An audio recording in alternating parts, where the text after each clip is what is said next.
two turtles, yes, Akira took them, but at the cost of what?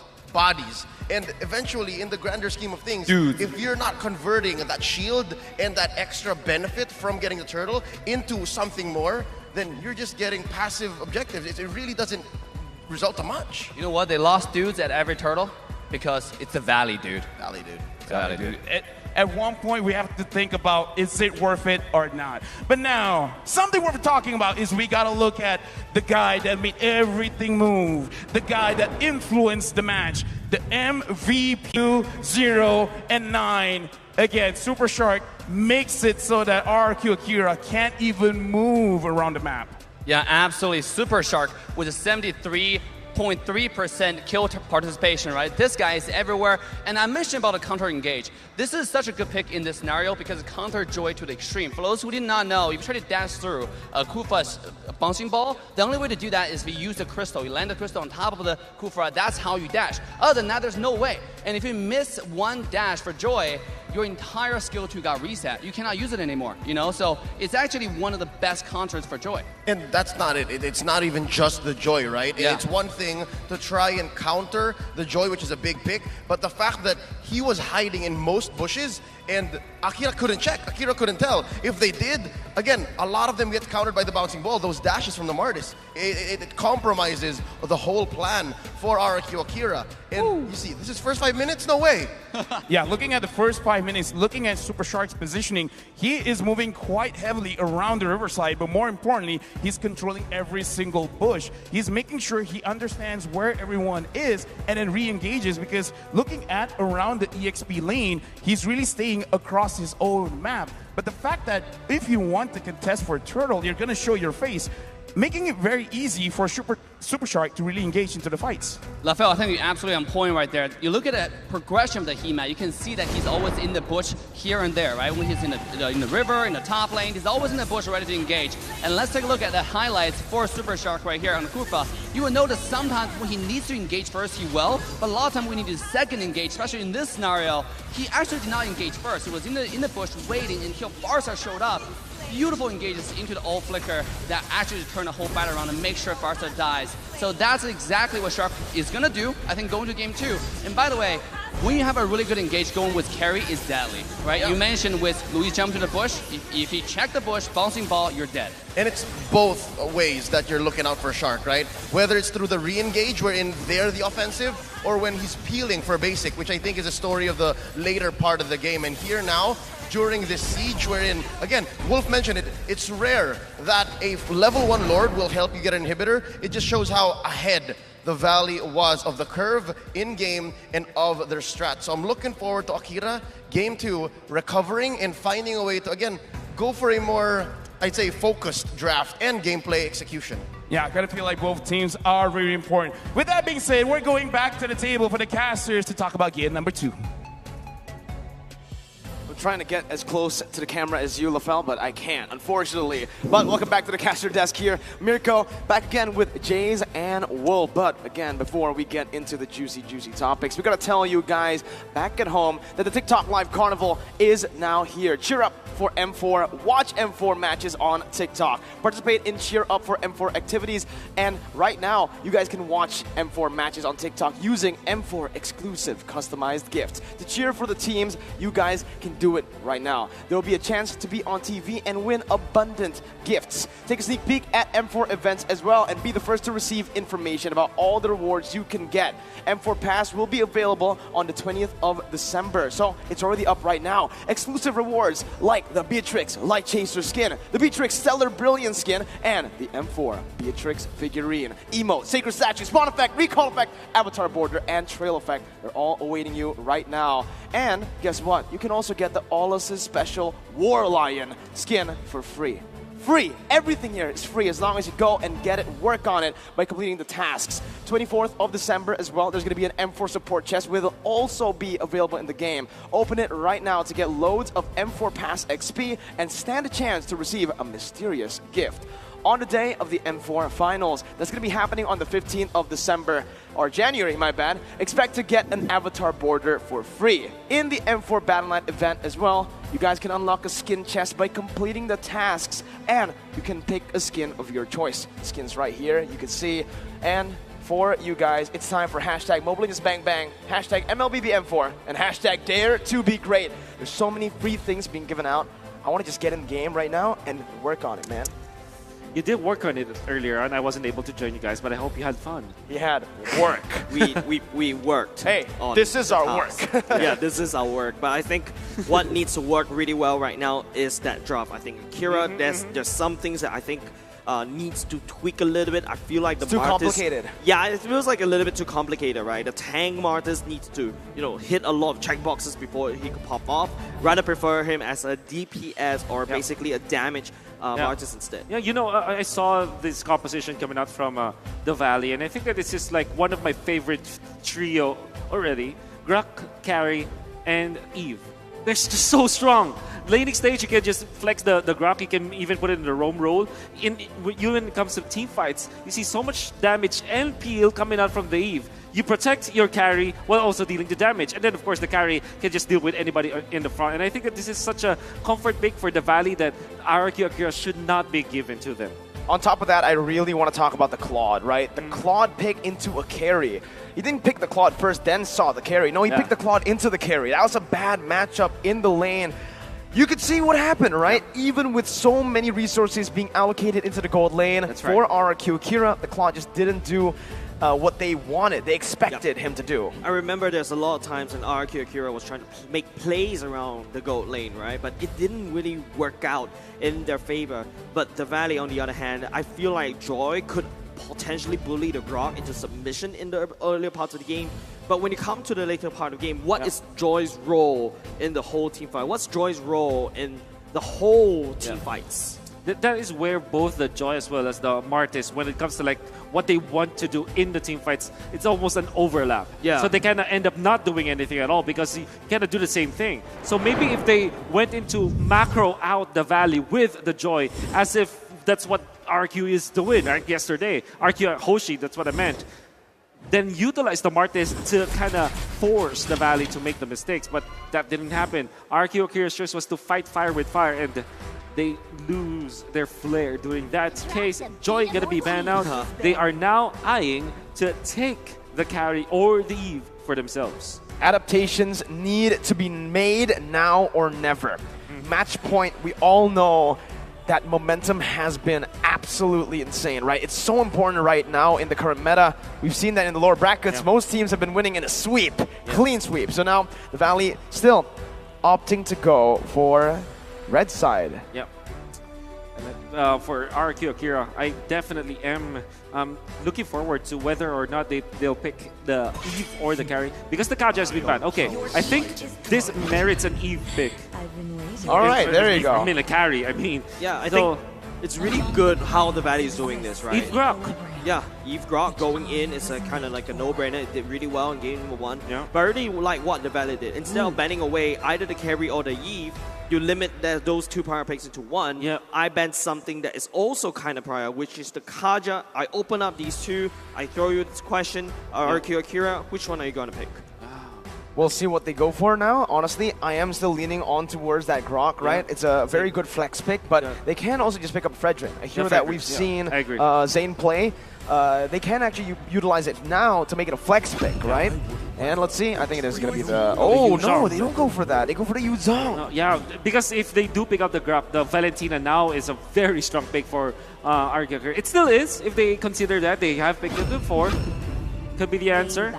And then but they chose to go for the Farsa. Oh man, it's oh my goodness, this is weird because you already have the Yuzhong. Exactly, it's like picking the Claude into the carry last game, right? Exactly. And I think that's exactly what the Valley were going for. They knew that Rrq Akira were going to go for something like the Farsa. They wanted to get that dive, and right now we do have a quote from Mobazane. I think we realized after groups that we have to take each and every series very seriously in lower brackets, because we don't know what kind of surprises are in store for us, especially with Todak. And hey, they handled Todak really well. 2-0, man. Yeah, I wonder if the Valley will be considering Harith. But I still think you can pick up the Rrq or maybe a Kufra earlier on. But Rrq, Kufra. okay, so it's just the same. The thing with the difference between like Rrq and Kufra, right? Kufra gets in, he will not be the one to initiate, but he kind of hides first and then goes for the first skill and the ultimate. The benefit here is that you're not showing yourself. If you're playing the Rrq against the members of Rrq Akira as a roamer, you will suffer from the carry's front line damage. Right? So that's probably why they pick up the Rrq instead. And now, be considering taking out this Ling. I think they want to go for something, for a kind of squishier marksman perhaps. Because Rrq Akira, they can just easily ban out both Claude as well as the Harith. They were pretty strong mid lane right now with the Eve, right? On top of that, they also have a Kufra up against the Farsa Cho. Mid control is going to be kind of like, 50-50 still. Yeah. But with the Ling ban, I agree. I think they might actually be going for something a little bit cheeky here, right? Zane, back at M3, picked up a Granger. Haven't seen Zane on a marksman since. But with the Lapu ban as well, I can feel it. There's two dive heroes. I mean, if you go for the ban as well, early on, 3 dive bans taken away here. Yeah. I think Mobile Zane is definitely going to break the mold just a little bit. It feels like Rrq Akira definitely takes something away. Oh no, they're not going to take something away from Mobile Zane. They're going to ban and limit that hero pool for the gold lane just a little bit. I think you want to go Harith or Brody. Yeah, I agree. If you are Valley. Okay, we know what they're going for. It's a Granger. It's a Granger, right? Absolutely. I mean, maybe the worst is back. yeah, exactly. I do agree with you. But how do you answer it if you're Rrq Akira? Do you take out the Martis first so that they will try to change it up? Or do you go Fredrin so that you'll have a lot of like frontline and peel for your team, right?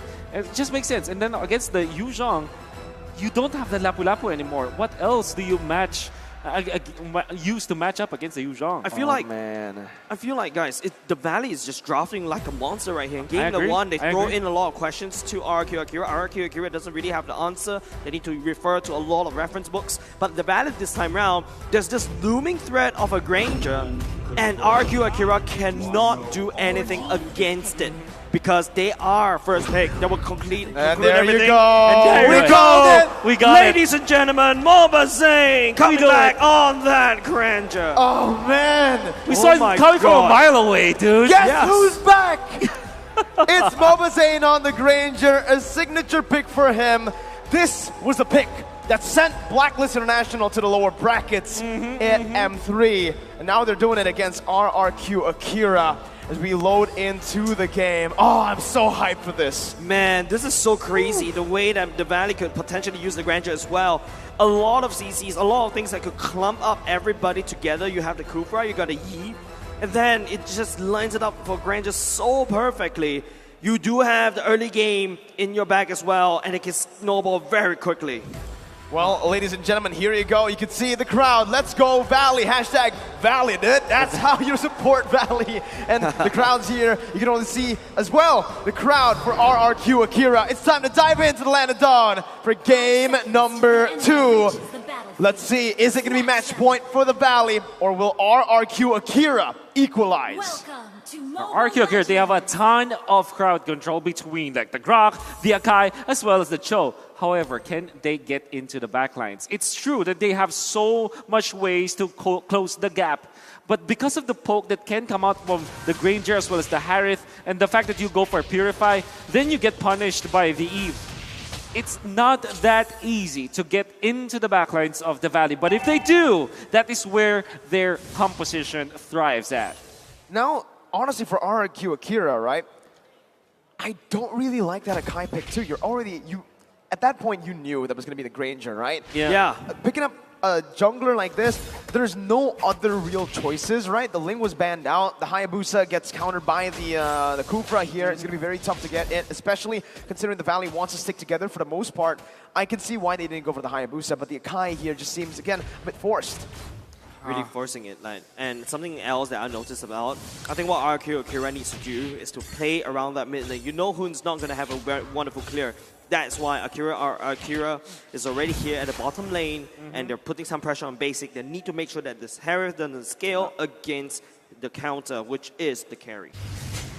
Well, the Herod actually does pretty well up against Gusta Lagusta in this lane.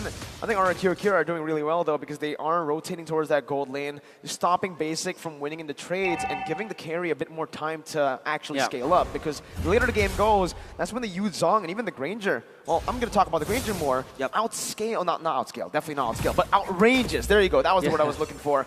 Gusta Lagusta won't be able to do anything when he's poked down by Mobazane in the mid-game. And this is a great combination with the Yu Zhong, right? The Yu Zhong closes the gap with the ultimate, and then you have the Eve for long-range damage. Even better range is the Granger, right? So you can follow up after the jumps coming out from both Fight Chicken and Super Shark from a safer distance. And here goes. Gonna be a great drop down. King will be able to retribute the turtle for now. Super Shark catching Luis in the back line. It's gonna be a first blood over to the Granger player. There's a lot of flickers being, well, Takashi burning the flicker to get to safety. Hey, it's deja vu. You take the kill, we take the objectives. Rrq Akira still opting to go for that and still opting to really now play around their mid and gold lane. That's their main source, well, to carry the game. There's the win condition at this point. Yeah, you can see the positioning coming out from Rrq Akira. They wanted to zone out the members of the Valley, and Luis did a great job doing that. However, they got punished. Like I said, the pokes coming out from the Valley, they're lethal. You cannot be hit by some of those specials, even just like the Rondo coming up from Mobazane. Bouncing ball. Jumping out. Super Shark gets to safety. You can start to see that, Rrq Akira focusing on the mid lane this time round. They need to get a Farsa up to land on the damage. Looking at just the way that the game is being played now, the Valleys are very comfortable at this rate, but they will have to press the issue quite much faster than you would expect. So maybe come the mid game, maybe around 7 minutes, they have to be grouping up, utilizing Basics farm, and the fact that he has the Purify, asked the Harry to deal the damage with Mobazane. That's one thing that we can expect from the Valley. But for RQ Brazil, maybe they can just play it out. They have great late game with the Farsa and the carry. And if they do find the openings with all of their crowd controls, they will have the chance to duke it out in the late game. Agreed. And here also we have the M4 stats. The Valley is ranked first in Lord secured per game with 1.4, and also ranked first in least deaths per game as a team, right? 7.1 is pretty insane as a team, considering from the games we've seen, especially from the Southeast Asian teams. There are a lot of roamers dying like 11 times in these games, right? Especially the Hildas, I'm calling them out. Here though, Valley, at this point, they also don't really need to rush. They're in no rush whatsoever. They still have that late game solid, and they can play towards the mid game, right? Lord secures number one. Luis jumps in. Whoa. Oh, he catches it. It's going to be Saija activating the fading air strike at the same time. Fight going in the back of the floor. But it's going to be the pin coming out from the side of Super Shark to try to delay some time. Mobazane going in for the Rhapsody as pushes Rrq Akira away from the turtle pit. That's 1-0 though. Rrq Akira have a man advantage. There's already a trade being set up by the Valley as Flight is in that top lane. Let's see what happens. Oh, King jumping in. So over the members, but Mobazane, the retribution landing true. Mobazane has been a monster with his retribution, man. And Crazy. He shows it again. Even in the presence of 4 members of RQ Brazil is unfazed, same level with King, but wins the retribution battle anyways, and then they'll be able to push very quickly. Super Shark already crossing their T's and dotting their I's, making sure that every bush is checked. This is the reason why I commend Super Shark so many times whenever I see them very comfortable with their playstyle. And this is also the reason why the Valley is leading by 1,000 gold. Another fun fact to bring up, maybe after this though. Maybe after this, but it's out to how Luis. Oh, he kicks the super shot, engager, but flickers back into safety. The bouncing ball, the better airstrike. Takashi will be there to swing the rock, but it's going to be Super Shark going down for the first time in this game. Yeah, back to my point, right? Fun fact. The Valley, back at M3, lost to EVO's SG in the group stages, then went on to the knockout stages to beat EVO's SG. Here, Valley lost against Rrq Akira, and right now it does look like they are in the lead 1-0 and in game 2 as well. Oh, Zamanfo is going in. They have Sonata. Basic will be there to take down Saja, and there's no more artillery strikes, and Luis trying to kick Mobazane into safety, but they will not be able to do so. Mobazane still alive, outputting the damage, giving the kills over to his team. Hoon escalates. It's a disaster for Brazil and for Rrq Akira right now. 2.2k gold lead. Yeah. In the early stage of the game, this is the Valley with Granger, right? Again, Rrq Akira, it feels like just the communication isn't there. Going in, absolutely. they're very hesitant. Mobazane should have died right there, right? No way in the world. You've absorbed the wave of the dragon from the side of Luis already, and you're not dead. I don't know what's going on. He's hitting his Rhapsody so well. Every bullet hits, but means that he will be able to like reset the cooldown of the Rondo, so he managed it so well, and he's on point with his usage of the first skill. And by the way, they utilize Hoon's ultimate just to stun. As we've mentioned, the lethal pokes coming out from the Valley, whenever there's like just like a split second or maybe a 1 second crowd control, you have a follow-up coming out from Basic as well as Mobazane. They can take down enemies we're talking about the clockwork play coming up in the Valley as well. It's going to be the big dragon form going around, but King will be able to secure the turtle for now, unfazed. But the Valley conceal play going in will not be able to find anything for now, not be able to convert. It's still very intelligent, right? I mean, the Valley, they see the turtle take, they see how many resources have been placed on by Rrq Akira, and they say, you know what, instead of committing to this, that's a 50-50, might as well just back off, might as well just steal the purple buff away now that he doesn't have the retribution, right? Mobazane takes it, and you can see the level lead on a Granger, 3 levels ahead of an Akai. We, questioned the Akai pick, and now we're really seeing it, right? Yeah, definitely. You see the push though. Oh, Fried Chicken! Fried Chicken going in. It's going to be Fried Chicken that gets kicked into seconds damage. But bottom side looking a bit low for the side of the Valley. Rrq Akira, they need to try to push something or do some damage at the bottom lane. This is great though. The pickups are expensive, but at the same time, it is converting into kills. If they do get a push, this will be a great economical swing in favor of Rrq Brazil, and they need to make more of those shots. I mean, you can see that Luis was on point with the stun, and Gusta Lagusta being protected as well from Rrq Akira. This is what they need against the Valley. Get pickoffs and convert into turns. Getting pickoff is the name of the game right here. Super Shark picks up the King. It's going to be real warm manipulation. It's Zarman Force landing down by the Valley. Expensive, but I think they get the kill. They get to walk away with it. I mean, it's expensive, but if there's no punishment, why not? Another conceal here. Oh my goodness. The Valley, they're hungry. They're looking for the pickup right there. Gusta Lagusta gets wiped out of the map. Second Feather Airstrike will not be able to do anything as well. The Valley, they were looking for blood.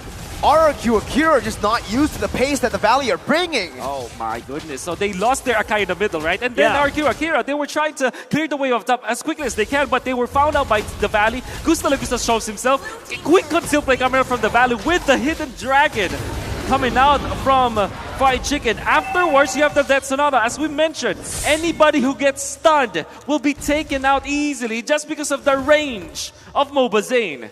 And on top of that, again, something I do want to add is the Farsa pick, right? We spoke about this in the draft, but here you can really see, again, how the Farsa can't really have a say in these team fights when it comes to the mid-stage of the game because of how oppressive White and Super Shark have been. Every single time, well, usually you see the Black Dragon form being popped in after the Feather Airstrike gets popped. But Sagan, he can't even use the Feather Airstrike. That Black Dragon form just zones him away from the fight before he can even use it. And sometimes he uses it for poke, sometimes he uses it to try to get a kill onto Fight, but it just does not work out in the end. Hot take right here, when you go into Feather Airstrike, you're technically stunned, right? Yeah. And you're basically a target for Mobazane to land down the Death Sonata. And because you already used that Feather Airstrike, you have to fly away to avoid that damage and not be able to contribute into the damage. But right now, Rrq Akira focusing on the Lord right now. This is just consolation prize, but it's up to Super Shark whether they can manage this. It's going to be Takashi going in. King with the heavy spin, pushes basically looking for some damage. The Death Sonata doesn't connect. Rrq Akira picks up the Lord. Such a good sneak. It is. Wow. They badly needed that. They needed these kinds of plays. The Valley, though, quick to punish. Able to take out one turret in the middle and maybe up top. Bottom lane, there's a fat stack of minions out there. Mobazane is going to be stealing this purple buff. So economically speaking, the Valley still able to find their openings. But this means that Rrq Akira will have a little bit of an opening for them to bridge their way into the latter portions of the match. Personally, I feel like what the Valley did is super clean. It's like clockwork. They're moving as a big team. Fried Chicken. But Fried Chicken, on the other hand, there's so much vision. But here comes the big Black Dragon. Super Shot will be wiped off, but here goes Mobazane at the same time. Rrq Akira now find a bit of a pick up himself. Speak up and pick up. Hoon will get kicked right back to Akira. Okay, the name of the game is whoever engages first, they win. Both of the teams are playing front to back, so it just becomes a dive match now. And you can see it. Rrq Akira, the way to turn it around is from a dive set up by the Wild Charge. Okay, so there will be a holy defense soon. Oh, there you go. But they will still be able to push this. Rrq Akira, out of nowhere, finds a lot of stuff. Everything. It's like a piñata, right? They found it and they break it open and they get all the goods in the world. Wow, what a turn. That 3K, 4K gold lead that the Valley took 10 minutes to build is now gone. Rrq Akira with one team fight. This is what they need to do. With their backline so vulnerable to these crazy dives from Valley, they need to create some space. How? Not by going back, moving back with the backline, but by creating some more threat towards the enemy backline so that the Valley's front line needs to move back. Wow. Here, we're going to take a look at the item builds again, Wolf. See, a lot of like damage output coming out from the Rrq. I was actually surprised that he went for the Blade of Despair as his last item. But he went for Hephaestus, Deadly Blade, and Blade of Despair. So much physical damage, which means so much physical defense as well. That will be the way for them to kind of frontline against MOBA Zane. Not against Basic as much, but you can see that he can pack up a punch. The fact that he can also like one-shot those squishy heroes, even the Harith, if he gets flickered upon with the Wild Charge, he's gonna feel that. So you have to be careful if you're Basic, because you have little HP, as well as MOBA Zane. They can be bursted down by this Rrq with the rapid boots, by the way. I think right now it's just the fact that you're seeing the Farsa starting to pick up the items right here. Super Shark jumps over into the brush. MOBA Zane follows suit. Rrq Akira is not giving any information over the Valley right now. The Valley is a little bit struggling and they're hungry for information. And now you can finally understand what Rrq Akira can do in the later stages of the game with this composition, right? Correct. They can open up the map a bit better, whereas the Valley, they're going to have to stick as 4 or even as 5 in a lot of these positions because of how vulnerable their backline is as well. But now, the only difference is from the early game is the Valley are, well, the score is equalized, the gold is equalized. Rrq Akira can just burst down the Granger now. He's not as safe as he was when he just got that brute force. If you argue, you can even argue, I mean, that when it comes to just the scaling factor for both Akira and the Valley, we'll have to favor it to the Brazilian squad. Yep. You know that they have the carry that can really just carry them into the late game. Even the Rrq, when it comes to just the damage department, is dependable. And of course, the Farsa. Yeah. The Farsa is great against squishy heroes. If you think about it, Eve, Harith, and Granger, they're not that tanky. Nope, not at all. And right now, the Valley are committing a lot of resources to just opening up the map, but again, they have to funnel together as 5. Meanwhile, for Rrq Akira, they can be all over the map. They can open up the map one by one because of how tanky their individual members are, and here it is. Here it is, the Black Dragon form will trigger. It's going to be Gusta Lucas now second all the way in the back line. Going second, picking up the Lord. Rrq Akira feeling strong for that, but MOBA Zane throwing the depths of the from downtown. Fried Chicken trying to push down Seiken, but it's going to be Takashi turning it around. Fried Chicken gets taken down. 1 for 1, jungler for XP lane, and Rrq Akira walks out with the valuable trade. They got the Lord. They got the Lord with the Farsa Feathered Airstrike. Saigon was on point with the positioning, as well as the fact that they invited the Valley once again into their zone. Surely you're going to see a lot of damage coming out from Hoon and Basic, but MOBA Zane had to go in just to go for the retribution. That's why he's quite not confident getting in front of the Lord, because he's still a marksman at the end of the day. While you can see that the members of Rrq Brazil, they're very tanky. They don't have a lot of siege potential now, though. With King being taken down, that's one final frontliner gone. And it does seem like the Valley are just going to be able to clear out the Lord like it's nothing. Might actually be able to just equalize the gold once again, right? There are no more enhanced mini waves to play with, but Rrq are still looking for a play. Is looking for a play, and it's a play that they really need. Fried Chicken go all the way in the back line. Real one meditation doesn't really connect. It's going to be Fried Chicken, will not be able to survive. Gusta Lugusta, the line was the damage is just too much. That was such a good bait from Rrq Akira, man. They understand that they can't push in. They need to utilize their aggression to bait out the aggression from the Valley. And Fried Chicken, again, remember what I said early on. He always pops his ultimate before the airstrike strike comes in. So here, he wanted to go for an engage, but guess what? Rrq Akira have that engage, or that disengage with King.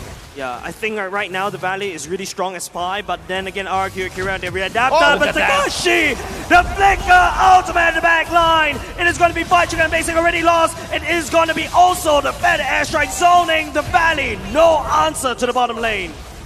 One shot with a wild charge, half HP Harriet, half HP Granger. And all you have to do is to follow with a feathered airstrike, not even needing it at that moment, as Gusta really hit against the Valley with all of the attack speed items that he has and the ultimate as well. And now Rrq Brazil, you can feel the scaling factor for them. Into the late game, we know that they have the advantage. For the Valley to be able to take them down, they have to go in together. They have to utilize the Dragon form in combination with the Eve ultimate as well as the Death Sonata. It's now conditional for the Valley. For them to be able to win this, they need to hit all of those conditions. On top of those conditions, man, I mean, I don't know if this is a curse or something, but after they showed the M4 stats for #1 in Lord takes, they don't get a Lord. #1 in least deaths, they got 8 deaths, right? So right now, the Valley, again, like you said, Wolf, they have certain conditions that they need to meet to actually win the game, and it's to get a clean front-to-back composition, team fight. Rrq Akira have not been letting that happen, and they've been actually isolating the members really well. And guess what? In the later stages, like you said, Rrq Akira scales better. With Gusta, they can constantly be threatening the Lord take. Lord take happening right now. The Lord down to become Mans. Rrq Akira baiting the Lord towards their side. But hold on a second. This time around, the Valley, a bit of switcheroo right here. It's going to be Fried Chicken all the way in the back line. Does have the Black Dragon form to gap close very quickly to join the fight. Hoon in the basic in the middle lane, clearing the way for now. It is Watch out for a the big grab. standoff. Slow push in the top lane. Bottom lane too, Rrq Akira managing the waves really well here with those base turrets taken down. Those super minions don't work. And this will ultimately split the Valley up. Rrq Akira doing a really good job, and again, just playing with that time. No need to rush. Luis though! Luis! He catches Mobile Zane, but it's going to be Luis. The ultimate will be get cancelled out. King will be able to fall as well. Fried Chicken trying to right back line damage, but will not be able to find anything as well. Gusta, the light was the damage is a little bit too much, and at the same time, not enough damage from the Valley to end the fight. What a brilliant setup from Rrq Akira. Absolutely. The forced errors from the mini waves all the way to the threaten of the Lord take. Yeah, that was the Lord Dance coming up from Rrq Brazil. Yeah. Takashi waited for a little while after the top lane bush and then went into the Kramer's bush, immediately seeing like Mobazane being impatient and walking out of their own protection. They were baited by King just working on the Lord, and because of that, they will lose influence in the Lord. And Rrq Brazil will just take it easily. The Valley, they lost patience. You can tell them in the, you can see their bloodthirstiness become their weakness. Yeah, right? You were used to be called BTK, the Bloodthirsty Kings, right? But now, their Valley, they need to play it a bit more calmly. They need to stay composed. Itemization in the 19th minute of the game. Tell me what you're seeing, Wolf.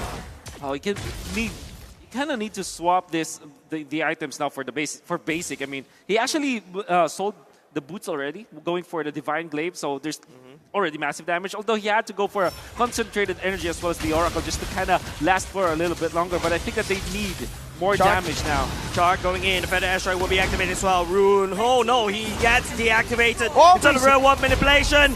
Basic will get taken down in the back line. The Lord is actually wreaking havoc at the core of the Valley. And now Super Shark and the members of the Valley is trying to desperately defend. A 4-member defense. Fried Chicken activating, but not enough. Rrq Brazil equalizes. The equalizer here up against a signature pick on Mobazane. The Granger did not find the success they were expecting, and Rrq Akira showing signs of life. They're here not just to compete, they're here for the trophy. And Rrq Akira knows the timings. In fact, Harith, coming out from basic, had split second of a cooldown before his Purify is up, but he was already locked down by the Akai with a massive push coming out from Rrq Akira. That wasn't the real story though, that was just the icing on the cake. The real reason why Rrq Brazil is able to win this fight is because they found an opening up top lane with the utilization of them just dissecting the composition of the Valley. My goodness, that looked good. The forced errors were absolutely amazing, but what else is amazing is the M4 Battle Night that goes live this January 21. Expect loads of events and rewards up for grabs in-game. First off, complete battle tasks in the game on 21st of January to get a skin choice chest. You can also choose a skin you like most from the chest, and aside from that, battle bonus awaits you on the same day. Play matches and you'll get team star protection for 3 matches, double star raising points, double protection points, double XP, and double BP for 5 matches. We're not stopping there though. Free access to all heroes and loads of epic skins too will also be available that very day. So all you need to do is save the date. Log into the game on the 21st of January, enjoy the matches, and win tons of rewards. Let's all celebrate the M4 World Championships together, including with your friends, your family, and everyone you know. Man, that was a good match coming out from Rrq was. Akira, right? Not only just the fact that we thought they entered the draft with a little bit weaker, but they adapted on the spot. Yeah, well, I want to see Lavelle close to the camera again with the other analysts here as they dissect the game for game number 2. Tell us what happened. You asked for it, and we're giving the exact opposite. I'm the furthest away from the camera, Mirko, the equalizer. Rrq Akira now 1-1 with the Valley, where I gotta say, minute 1 to minute 11, it was all the Valley, but after minute 11, things have turned around. Welcome to the Island Stand with me, LaFell, Leo, as well as Assassin Dave. Let's talk about the game. What did you think about that, Dave? I mean, just like you said, in the early game to mid-game stages, Valley all over the map made a crucial mistake, which is not checking bush, right? You said a lot of times Hoon was getting closer to Luis Chow. He's hiding the bush, and he was not checking it. Same as Granger, you saw the rotation to the top side when Chicken was camping the carry. If he just a little bit engaged a little bit earlier along with the team, and maybe Zane step back a little bit, it would have turned out a different game. You mentioned the XP lane interaction, and I think that set up the later half of the match, right? I think we ended this close to 20, give or take. The fact that this time Tekash was the aggressor compared to game 1 wherein he was the aggressor but he wasn't getting the payoff. Now on the Rrq, which again we'll see more of in the stats later on in the builds, he had a choice between the Rrq and maybe all of the other tier 2.5 and 3 XP laners. The fact that he was so useful from early to late and that he could set up this anti-box strat for Rrq Akira just made the Valleys. I'd say this is a great lineup, right? There's a lot of firepower, but it was lacking. Yeah, right now we're looking at atomization as well as the heroes. We got to talk about what was Zane on this Granger because he was very strong in the early stages of the game, but at the end, it looks like he wasn't able to do much. See, the thing about him not able to do much actually is less about his item, but more about engagement from the team, right? After the one little setback from the team fight, it seemed like the entire Valley is playing less and less courageous, less and less decisive, and every time we've seen there's a Chow engage, and Luis coming into the back line. Also, along with the mistakes that we mentioned earlier from Hoon, from Zane, and that all attributed to their loss in this game. Yep, and that set up the anti-box strategy. Yes, as a ranger, as a marksman jungle, you want to be able to know where I can fight, how I can draw these lines, exactly, yeah. and where I'm allowed to go. Again, check in bush, right? But the way that Rrq Akira played, which was, again, I think secondary to the item build, I think it was more of how they executed and where they placed themselves on the map, allowed for this comeback victory. Speaking of that, we got to look at the rich guy to carry, Gusta the Gusta for both of them, as well as Sandbag and Forgotten One, King. Very interestingly enough, where King, in the early stages of the game, the way that he's itemizing, he's just building the components, but the first full item is the Brute Force Breastplate, where he's not really that tanky in the early to mid stage of the game, but he has more movement, he has more cooldown, and it worked out well later. It's a long-term investment. The way that Rrq Akira played, they were setting up in the first 5-6 minutes, and again, it took them the 11-minute mark to actually find their full groove. And I guess that's what explains here this double-double. They invested in Gusta Lagusa on the carry, and they invested in King. They trusted this Akai to do his job, and eventually, it was so difficult for TV to get back. Yeah, I mean, it's beautifully described. King is just a sandbag in the early game, and then it slowly transitioned to the carry, Gusta Lagusta, right? I mean, this is a real carry late game. He was shredding Chicken every step along the way. Every time when Chicken tried to go in, it seems like the entire Valley is not on the same page. It was just Chicken alone, and he was getting shredded by Gusta Lagusta on the carry. And that's a character we really want to be careful. Yes, we know Yujong is a really good character on flanking the backline, limiting the backline, but it has to be done in a synchronized way.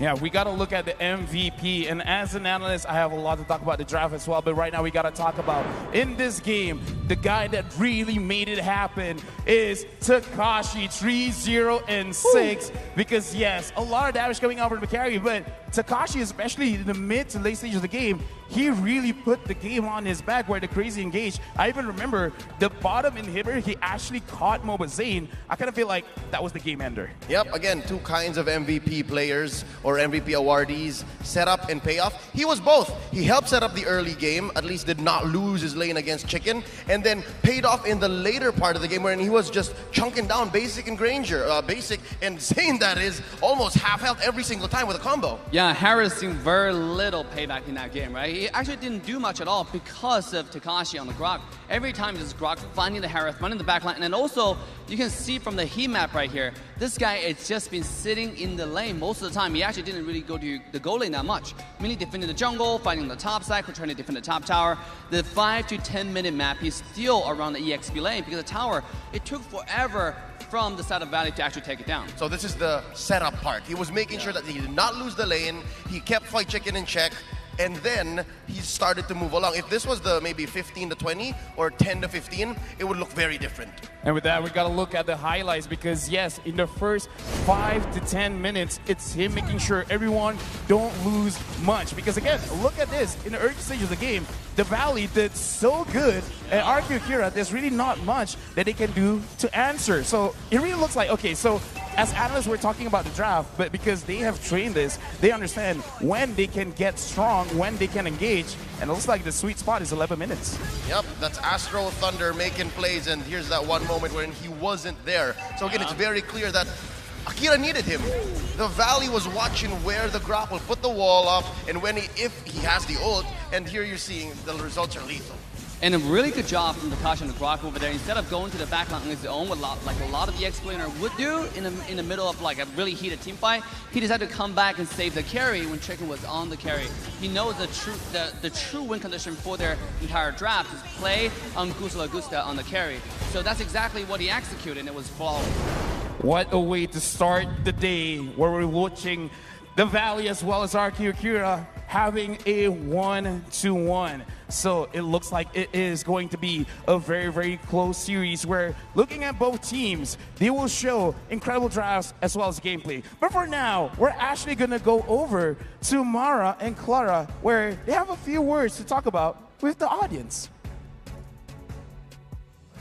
Yes, it's a 1-1 Kim, and here we are, Clara and Mara with special guest, special supporter all the way from America and Australia, Diddy Aiko and Combat Cat. Meow. Okay, so I know that you guys are content creators. You guys follow the players around. Ooh. So you're the stalker here for the M4. Stalker. So you guys, I'm pretty sure we know who they're rooting for. It says here, the Valley, dude. Okay, so give us an inside scoop. Out of everyone in the Valley, who's the funniest? I think Basic's the funniest. Basic? Yeah. You agree? I think Hoon's the funniest. Oh, Hoon. Yeah. Okay, Hoon's the funniest, Basic's the funniest. Who's the most friendly? Hoon. Hoon? Hoon. Okay, Definitely. all right. Who's the most serious? Chicken. Chicken. What Okay, chicken? When Yeah, someone fried is chicken. down, who lifts everybody up? I would say it would be Mobazane. Yeah, Zane. Mobazane. Okay, now, since you guys talk to them often, tell us something that we don't know about any of the players in the Valley. Spill the tea, please. So one of the things that I know being in the NACT and actually have seen the Valley in person, this is my second time, one of the things they like to do is play chess. Chess? Yeah. Oh, So wow. Zane is good at Mobazane and chess. Chicken are constantly playing chess whenever they can. That's like Mobile Legends, is like chess. So they're constantly training their brains to handle the situations here. Wow, ini menarik banget ya. Kita baru aja dapat bocoran dari JD Aiko kalau ternyata player dari The Volley mereka tuh suka main catur untuk ngasah otak mereka. And it surprised us, right, Mara? Who's win? I want to know who wins most of the time. I don't think I've ever seen the outcome But all I know is that in the NACT, they were just constantly, like you've seen it, they were fighting it out, like as a team. And I think that's like their team building exercise. Now, people say that Mobazane sometimes get a little bit overconfident. Tell us something that we don't know about him, because I feel like he's just being honest about his opinions, right? I think there's a lot of weight on Mobazane's shoulders. He has a lot of followers all around the world. He has a lot of haters. But for such a young man to be able to carry his team to 2 world tournaments and just deliver some of the best gameplay that we've seen. He's the #1 tank jungler in the M4 right now. So I just think Zayn is the rock to this team. Okay, I just gotta say, haters gotta hate, but who's in the world stage? It's him. Exactly. But how about you guys rooting for the Volley now? What are you gonna do if the Volley win the M4? Oh, Is there what are you gonna something you wanna do? I wanna interview the Valley. I've been to the NACT. I've seen them twice. I want to sit down and kind of get their opinion on like what's taking them here. You know, I always call this is like the American crawl through the bottom bracket, and I'm glad to be here to be able to see it. So I want to get an interview with them and get to see what their opinion of what they're doing here. How about for you? I want to get an interview with them as well and just get their feeling about the whole M4. But also I'm going to get a Valley tattoo. You're gonna get a Valley tattoo. Is it gonna look like this across your chest, the Valley dude? The Valley dude. On your chest? Is it? Where? What were you gonna put? I want to get their logo just here An arm. and the Valley dude under it. Okay, they better be your friends forever. Now, quickly, because we want to stalk the stalkers. How do we stalk you so we can go watch them too? You can follow me on Combat Cat Gaming on Twitch and YouTube and Instagram. It's the same thing. You can follow me at G the Ico. I'm on YouTube, I'm on Facebook, and I'm on pretty much all the socials. Oke, pasti kita akan menunggu mereka akan melakukan sesuatu kalau The Volley juga menang. Jadi jangan lupa untuk follow mereka dan lihat keseruan hari ini karena game selanjutnya akan berlangsung. This is the 3rd game of the Best of 5 series of The Volley, and please take it away. Thank you to our wonderful hosts down there, Mara and Clara and Combat Cat and even G the Ico there for a very good interview. Yeah. Supporting the Valley all the way. Hey, Combat, you better get that tattoo on your face for the Valley if they do end up winning So M4. it's like face tat. Face tat, the Valley. Dude. The dude is on the team. Yeah. But back again on the caster desk here with Rrq, Jays, and Wolf. We can see the support for the teams down there is very, very stellar. The support for us casters here on the desk too with the Secret Lab gaming chairs are stellar as well. That's the official gaming chair partner of M4. We're talking about a built-in lumbar support system that you can adjust to your spine, up, down, the intensity of it, everything. An incredible magnetic memory foam head pillow and brand new fabrics in all sorts of colors and designs. The Secret Lab Titan Evo 2022 gaming chair is designed to keep everyone seated in incredible comfort for a long, long time. Speaking of a long time though, you guys still have the chance for a long time to go and work out the M4 Pass. That's available right now. Complete all active tasks and you guys will be able to reach level 75 at ease. And for free, log in now and get exclusive rewards like the Beatrix Light Chaser skin, Beatrix Stellar Brilliant skin, and the M4 Beatrix figurine. They're all waiting you right now in-game. Hashtag Mobile Legends Bang Bang, hashtag MLBB-M4, and hashtag Dare to be great. And Jays, what can I do if I want to dare myself to be even greater? Of course, we have the M4 Battle Night, like literally how the playstyle of the Valley, right? Literally Battle Night, which goes live this January 21st. So what you're going to do, expect loads of events and rewards up for grabs in the game. First of all, what you can do is complete the battle task in the game on the January 21st to get a skin choice chest. You can also choose any skin that you like from these chests. Aside from that, battle bonus awaits you on this very same day as well. Play matches and you will get team star protection for 3 matches, double star raising points, double protection points, double EXP, and double BP for 5 matches. Ladies and gentlemen, of course, we're not going to just stop there. We're going to give you more free access to all heroes and loads of epic skins which will also be available on that very same day. So what are you guys waiting for? Save that day, log in to the game on January 21st, enjoy the match, win tons of rewards. Let's celebrate M4 Championship together, including with all your family and friends, and even strangers on the street as well. If they play Mobile Legends, just join them. You're my friend. I solo queue all the time. Actually, what happened earlier was you guys were grouping up. You only needed one person, and should be there, but I was working. And you got a stranger, right? Yeah, we got a random stranger to play with us because Ulf is too busy analyzing what you're doing your job, man. But anyways, we are going to be getting into the draft very, very soon. Ulf, tell us about what we can expect about the Valley and Rrq Akira in Game 3. Okay, Mirko, I think the carry is going to be still the priority for both teams. At this point, both the Farsa as well as the Rrq is always going to be contested.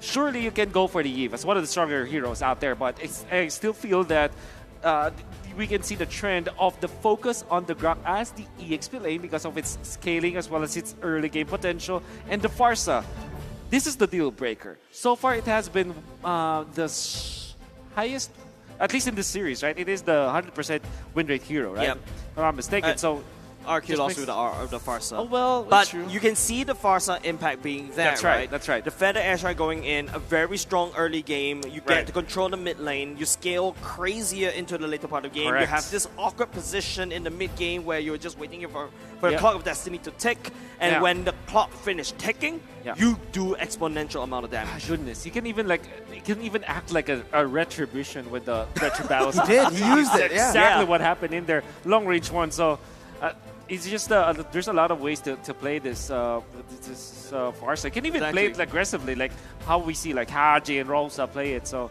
I think this is also like the point of contention between two teams. Well, once again, both of these coaches, Coach Balut for the Valley and Coach Cabral from Rrq Akira, they're going to have to go open up their books and make some new strategies up because it feels like both teams have been here for so long in Indonesia, and they've definitely scrimmed against one another a lot, right? You can see the drafts for both of the games have been going really fast, and that's just because both teams really recognize each other's playstyles. They understand how to play against each other, and that's why the confidence is there too.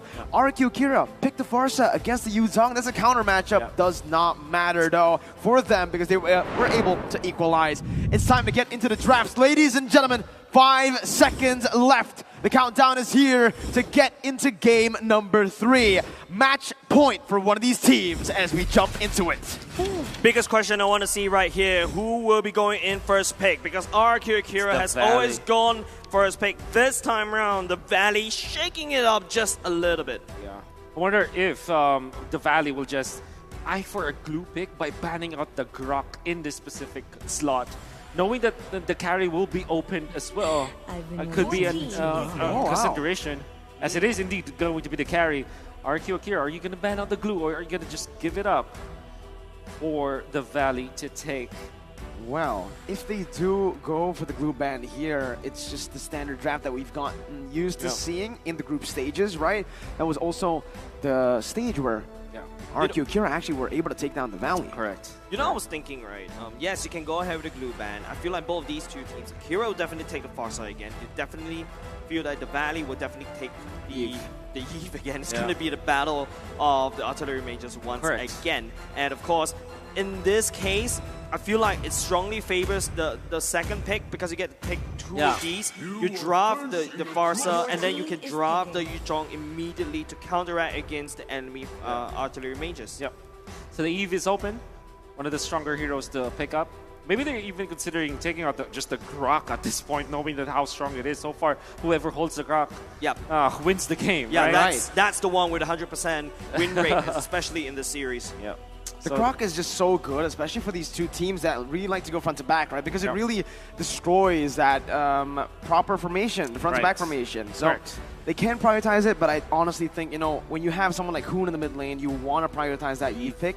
Because so far in this tournament too, you haven't really seen that much, you know, that many heroes being picked up by Hoon. So still a big question mark as to what his hero pool is.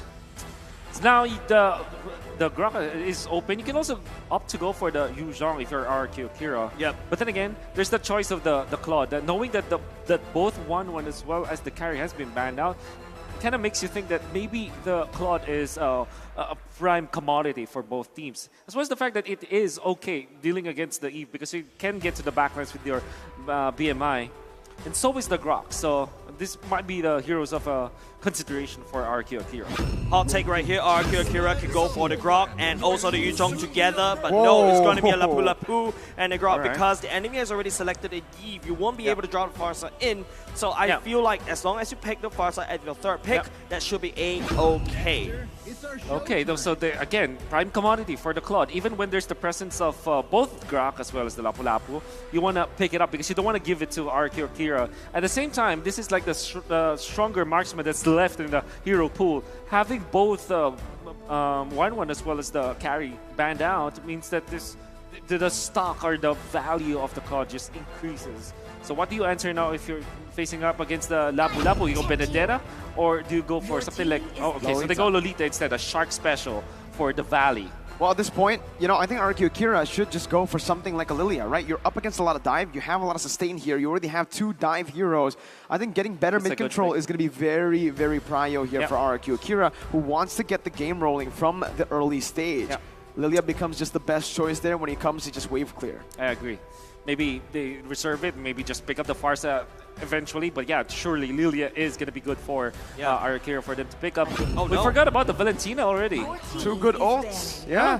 The Numenon Blast and the real world manipulation. Valentina has a sort of similar effect, but more so towards a little bit more CC and trading as opposed to just clearing in that mid lane. Now, moving on to the second phase. Hey, we got a quote from Luis himself. The man that was popping off in Game 2. I think when the opponent likes to trash talk, it gives strength for the team, and we stay humble every time because we're from Brazil. Okay. So Brazilians are humble. That's what I'm getting at here. Yeah, me too. That hidden shade towards someone from the Valley. I'm not going to even name names here, right? It has to be like, I think Hoon. No? But it's going to be Rrq Akira banning away the Barats. I'm guessing that's definitely going to be a Fredrin ban coming off of Rrq Akira as well. You don't want to give Mobile Zane something that he's more comfortable with. But I feel like what the Valley truly shines at is comfort picks, right? But here we go. It's going to be a Leslie taken away. I feel like the Beatrix should go next coming out from the side of the Valley. But technically speaking, you have a Lolita, the shield coming out. The Niru's Passion can get cancelled. Yeah. Lolita is a classic, in a way, counter to the Beatrix. And you also have the Eve. The Esmeralda. Okay, they don't want their Lapu Lapu to face a unfavorable matchup, as well as the Rrq. Actually, all of the heroes here coming up from Akira kind of struggle against the Esmeralda in the laning stage, despite the Esmeralda being a non-meta pick, if you think about it. So, yeah, the Valley might even consider banning out Harith this time. Although they do have counters to the Harith, they have answers to the Harith, it might be just due diligence to actually ban that out. They're doing a really good job at shutting Fight Chicken down, right? Rrq Akira, you can already see Esme taken out, Glue, Joy, Rrq, Lapu picked up. Benedetta was banned by the Valley, so now it's Fight Chicken. Big question mark on him. What is he going to play, right? This is so far a brilliant draft that's been executed by Coach Cabral. That Ling ban, I think, again, they are done with banning the gold laners because they already have a Lolita. They want to be up against a Beatrix and a Brody. Do they want to take the Fredrin this time so that they deny it away from the Valley, maybe? Yeah, or take it. Actually, I will not mind if they go for something like a Popol and Koopa. There you go. There you go. The Fredrin denial coming out from Rrq Akira. Very smart coming out from the Brazilian squad. I think something that Rrq Akira also needs to look out for is that, yes, you're drafting a Fredrin, you're drafting a Lapu Lapu and a Rrq. Well, technically speaking, there's a lot of burst damage going in. But when it comes to, constant DPS, the Valley definitely truly shines. And you know that Claude will go in with the Hunter's Sword. You're going to shred through, and there you go. The Thamus leaked for Fried Chicken. Okay, you need more damage on the early stages. So Mobazane needs a hero that can dish out the damage in the early stages while also like frontline. So it is going to be Karina. Okay, I think that Rrq Akira can even consider something like a fast-paced marksman, like a Popol and Koopa, in fact, to kind of zone out this Claude and win the laning stage, or even a Bruno, right?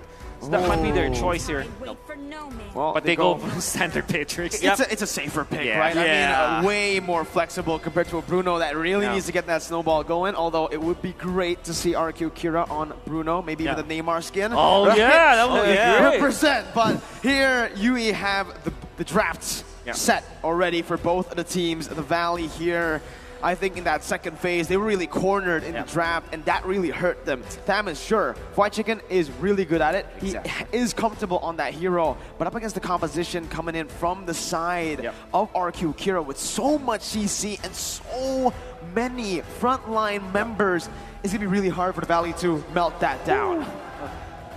Very true. You have the flicker to cancel the Numinum Blast if ever it's going to be casted or if ever they find the opening. Frederick can frontline. You also have that jump coming out from the Lapu Lapu. Many gap closers coming out from Rrq Akira.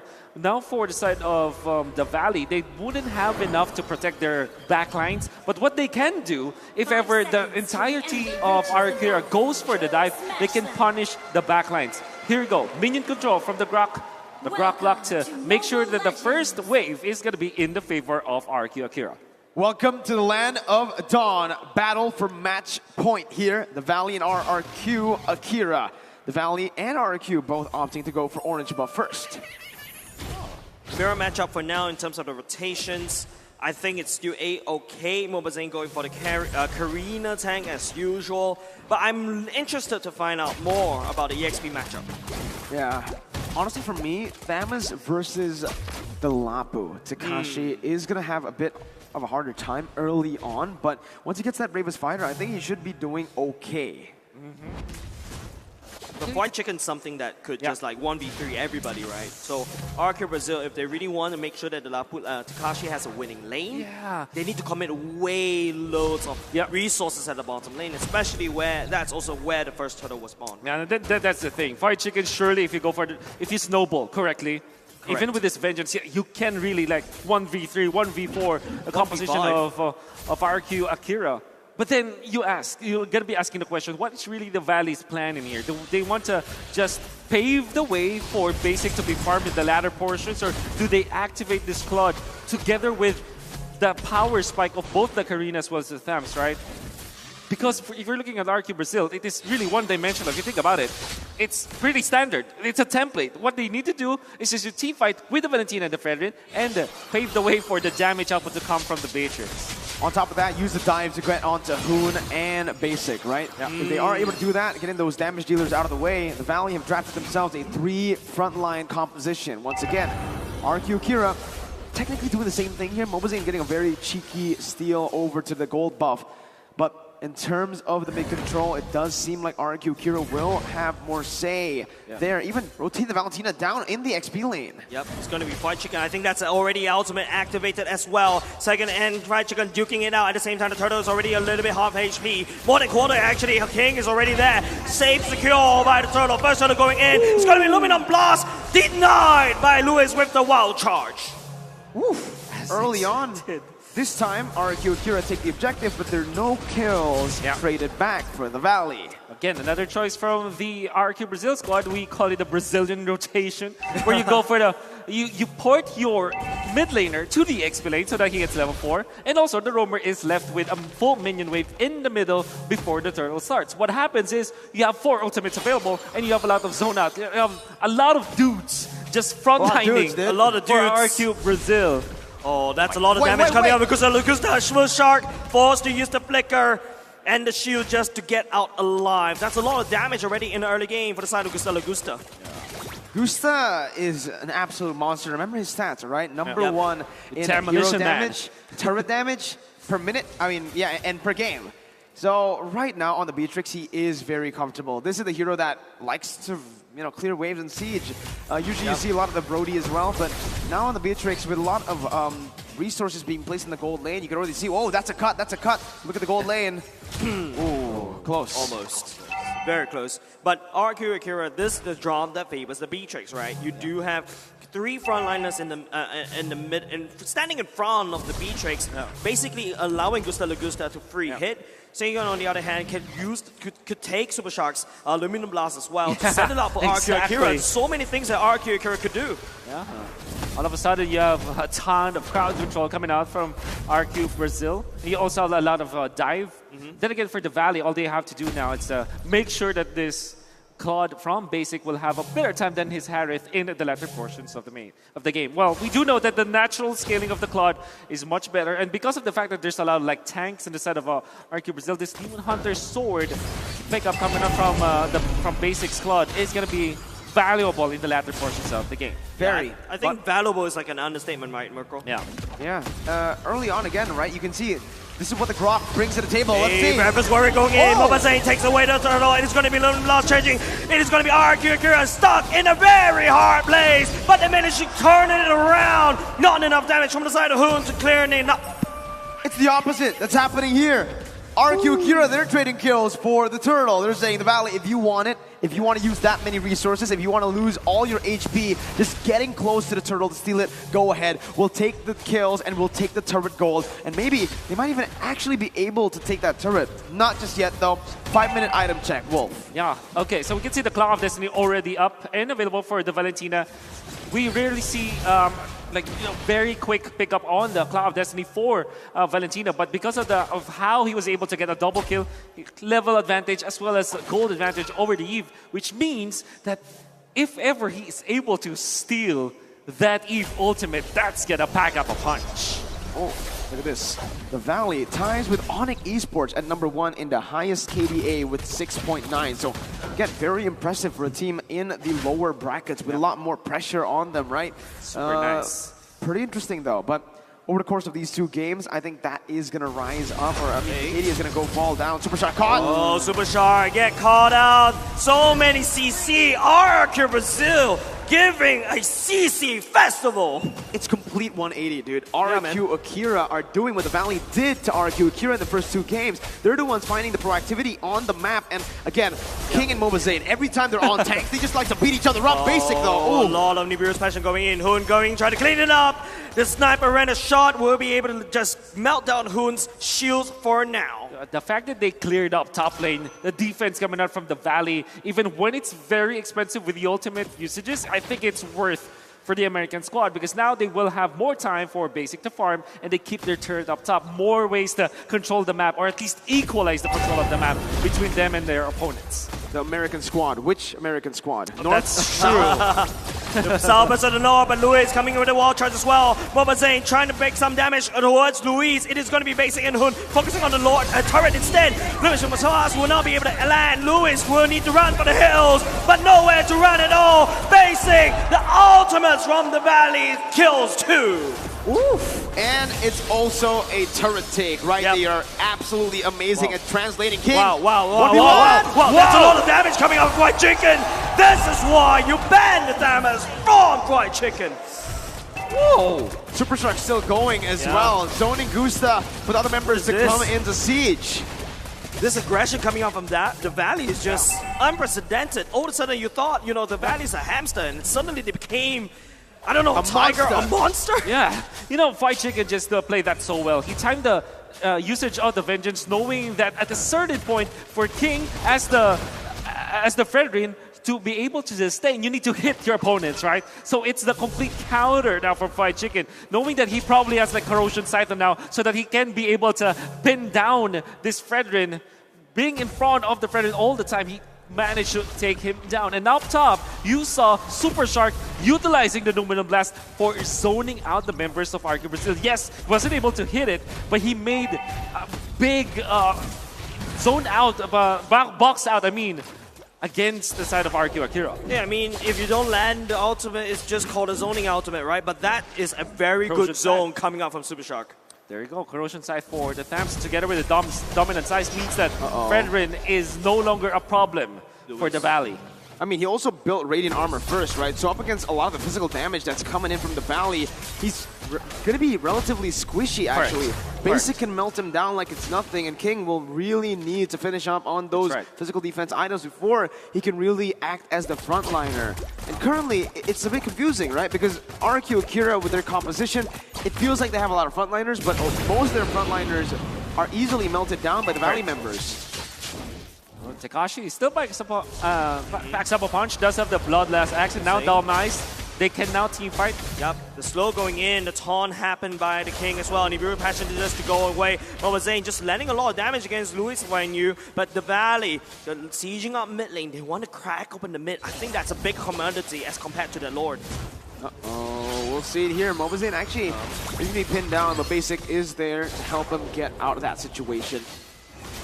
Here though, honestly, 1,000 gold lead. I think the Valley are doing a great job at actually just playing around with the waves. Yeah. Lord Dance here, forcing Rrq Akira out of their own territory to really contest for the Lord, and it's already very low. It's a little bit low right now, 1/4 HP. I don't think Rrq Brazil will be able to do anything for now. The Aluminum Blast going in the swing time. Look at the back line. It's going to be Basic, BMI all the way out. Mobile Zane healing for his whole team. And they're there. Basic coming in with a blazing duet at the same time. Takashi absorbing all the damage, but that is not enough on the aggression of the Valley. 4-0 trade for the Valley.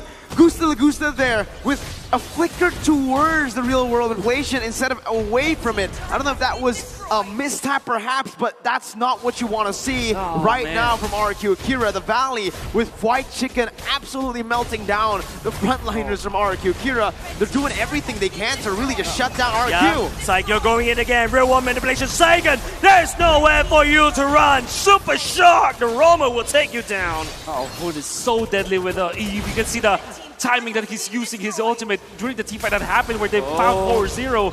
And even in the middle, he knows that there's no way for Saigon to get out because the flicker is already burned in the previous clash that they had when Saigon missed the Stone and Aluminum Blast, and now the Valley will have so much control of the game. 6.9k. My goodness, Lewis missing that wild charge. Zane absorbing so much damage. It's just crazy. He's just stalling on this Karina tank. He just walks out of there, man. Basic 2, he's feeling it. You can see the recalls, the style right in front has the BMI to go back to. Disrespect, man. And now it's time to take a look at the items again. That really hasn't changed much since we last saw it for Rrq Akira.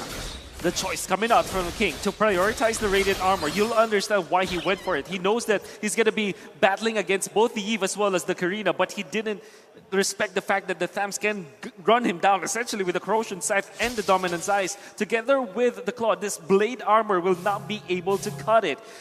Had it been that Rrq Brazil have found the openings in the early stages, with the composition that they have, King will have more items to boot. But at this point, as it stands, there's no sustain from Rrq Akira to frontline against the damage of the Valley. Once again, real world manipulation. Sagan will not be able to use the ultimate as well. Even though he's taken away. But Gusta Lagusta, the wild charge coming over Luis buying some time. Takashi stunning members of the Valley. But the member of damage, the amount of damage coming off of the Valley is exponential.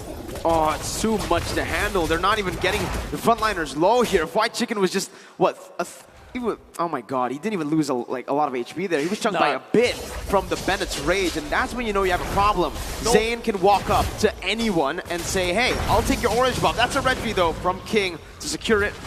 But it's still the Valley who's just showing how dominant they are here in the enemy jungle. Look at him.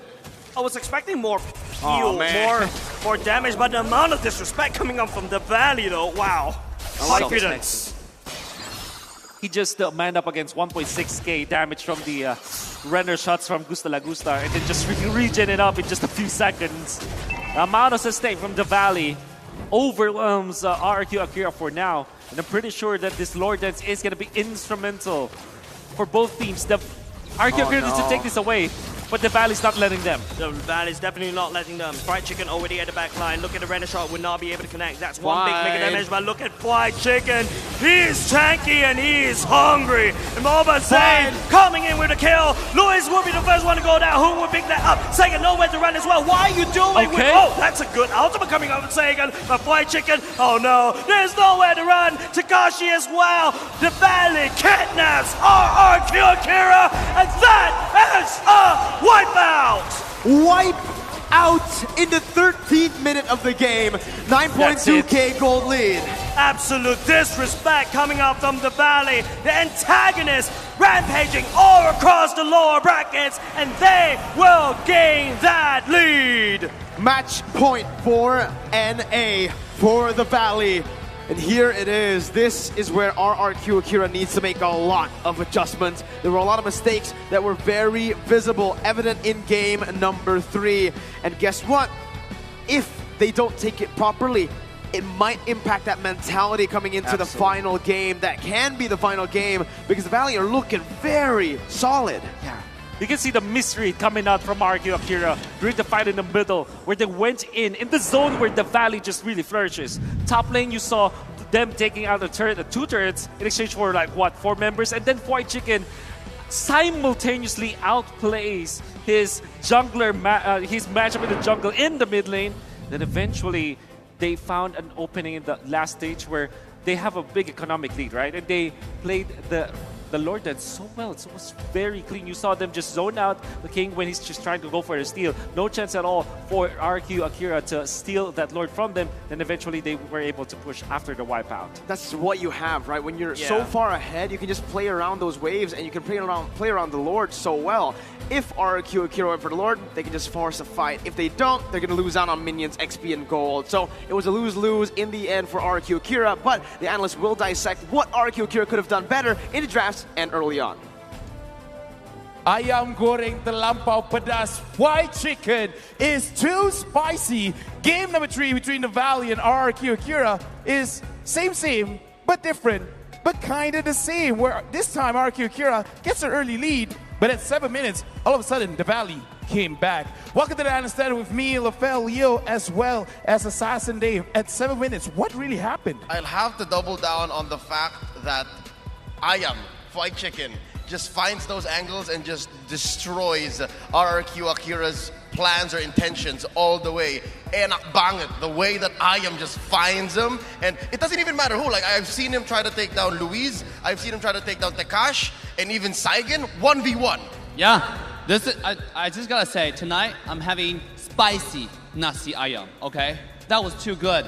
That was Chicken solo carry 1 vs 9 gaming right there. Just when I saw, okay, this might be Rrq Akira's momentum going forward, and Chicken dove into the backline and turned everything around. 2 fights in a row at the Lord, and also, I think 2 Lords that actually turned the whole game around.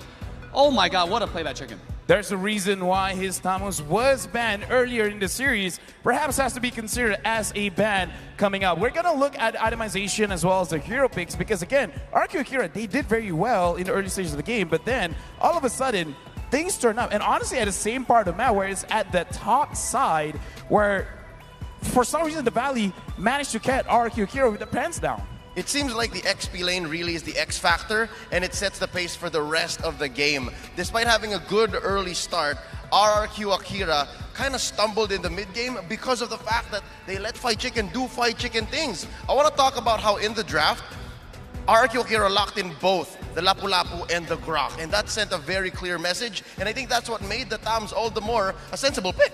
Yeah, when I look at a draft, I was kind of worried, right? But the last pick, when the Thamus comes out, let's take a look at his item. He has Corrosion Sight as well as the Blade Armor, right? That shows you when he goes to the backline, active the Vengeance, he's going to be unkillable. And, by the way, if the Beatrix trying to use the SMG to damage him, that's going to be a suicide, right? That's going to be like just damaging yourself, but the reflection damage is way too high.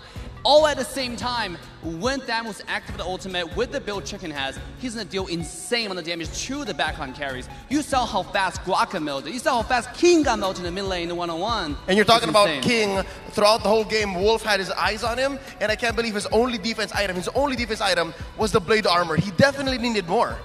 Yeah, in this game, it's quite hilarious how Super Shark, he's the Lolita. He was the one that's supposed to be countering the Beatrix, but all of a sudden, it's like White Chicken that is like, no, I'm the counter to Beatrix. I got the Blade Armor, I got the Vengeance, but now we got to look at the rich guy basic, 760 gold per minute. But the carry is Hoon, 48,000 damage throughout the entire fight, while White Chicken is doing his own thing anywhere across the map. Whenever there's a big 4v5, 4v3, or any kind of situation like that, Hoon is the one dealing the most damage. Dave, did Hoon sleep well tonight? Or last night? Yes. By the way, for all the fans who are wondering, yes, Hoon did get a little bit of, iffy with the body, he had a little stomach kick, but thank God for the entire care from the team, and he's able to recover. Look at the damage he has, 64%. This shows that entire team is actually doing work together as a unit, especially, again, I gotta give credit to Chicken. You don't see him on this leaderboard, but this dude was popping off, right? Like, I don't know, we're talking about MVP now coming up, right? Like, yeah. Who do y'all think is the MVP? I mean, personally for me, I gotta go with White Chicken because, again, like, he dictated the match because everyone from the Valley did very, very well. But with that being said, that is what we're talking about. That is what we're thinking about. But we gotta look at the visuals because this is gonna confirm the MVP for this game is going over to Fried Chicken, 3-1 and 5. Only 57% kill participation. But funny enough, I kind of feel like a little bit more, like maybe 1 or 2 kills. It's not him chasing someone else, it's someone else chasing him. Yeah, it really doesn't tell the whole story. 3-1 and 5, and again, just half of the kills confirmed by the Valley. It makes sense because sometimes Fried Chicken will bite down onto someone from the back line and then they'll get away. And essentially, that's already a -1. That counts as a -1, and it turns into a 4v5 for the Valley, and that's how they turn this whole thing around. Exactly. Fried Chicken in the early games, the rotation wasn't outstanding, right? Not something that you can say, oh, this is extraordinary. No. But towards the mid-game team fight, that's when he really popped off, right? You point out correctly, Leo. Every time he jumped in, he is able to take 1 or 2 out or just push them away from the team fight where they have to recall, they're forced to recall, or just completely retreat away from the fight. Let's take a look at a heat map from 5 to 10 minutes. This guy is all over the place. Okay, here's the thing. Looking at the heat map and thinking, I'm trying to think like Fried Chicken. For some reason, we're looking at the heat map. We can say nice things like, oh, he's opening up the map for his team, blah, blah, blah. No, I kind of feel like it's like, where's my kills? At this point, I have like 2 kills. Give me more. Find me food. I'm hungry. That's the other way around. Like usually we're the ones looking for Fried Chicken. So again, in the first 5 minutes, I assumed that it would have been yellow down bottom. And then again, already he knows his job. He knows where to find, again, the food that he was looking for. And you see here, first turtle, obviously he needs to be there. At this point, I think we were watching this backstage. It was still very difficult for the Valley. They weren't popping off. Absolutely. That's what I said. The early game had me worried watching there. But look at the late game, though, mid to late game team fight when Chicken really popped off. Here, you get to see the team on the top side, and look at this 1-on-1, right? Under the tower kill, 1-on-1 with the Vengeance. In terms of the late game here, look at Chicken on the top side, taking out Luis. He was not able to do anything. He forced to use the ult just to waste on nothing, right? In this thing here. And now Chicken come back in and really just delete the entire team.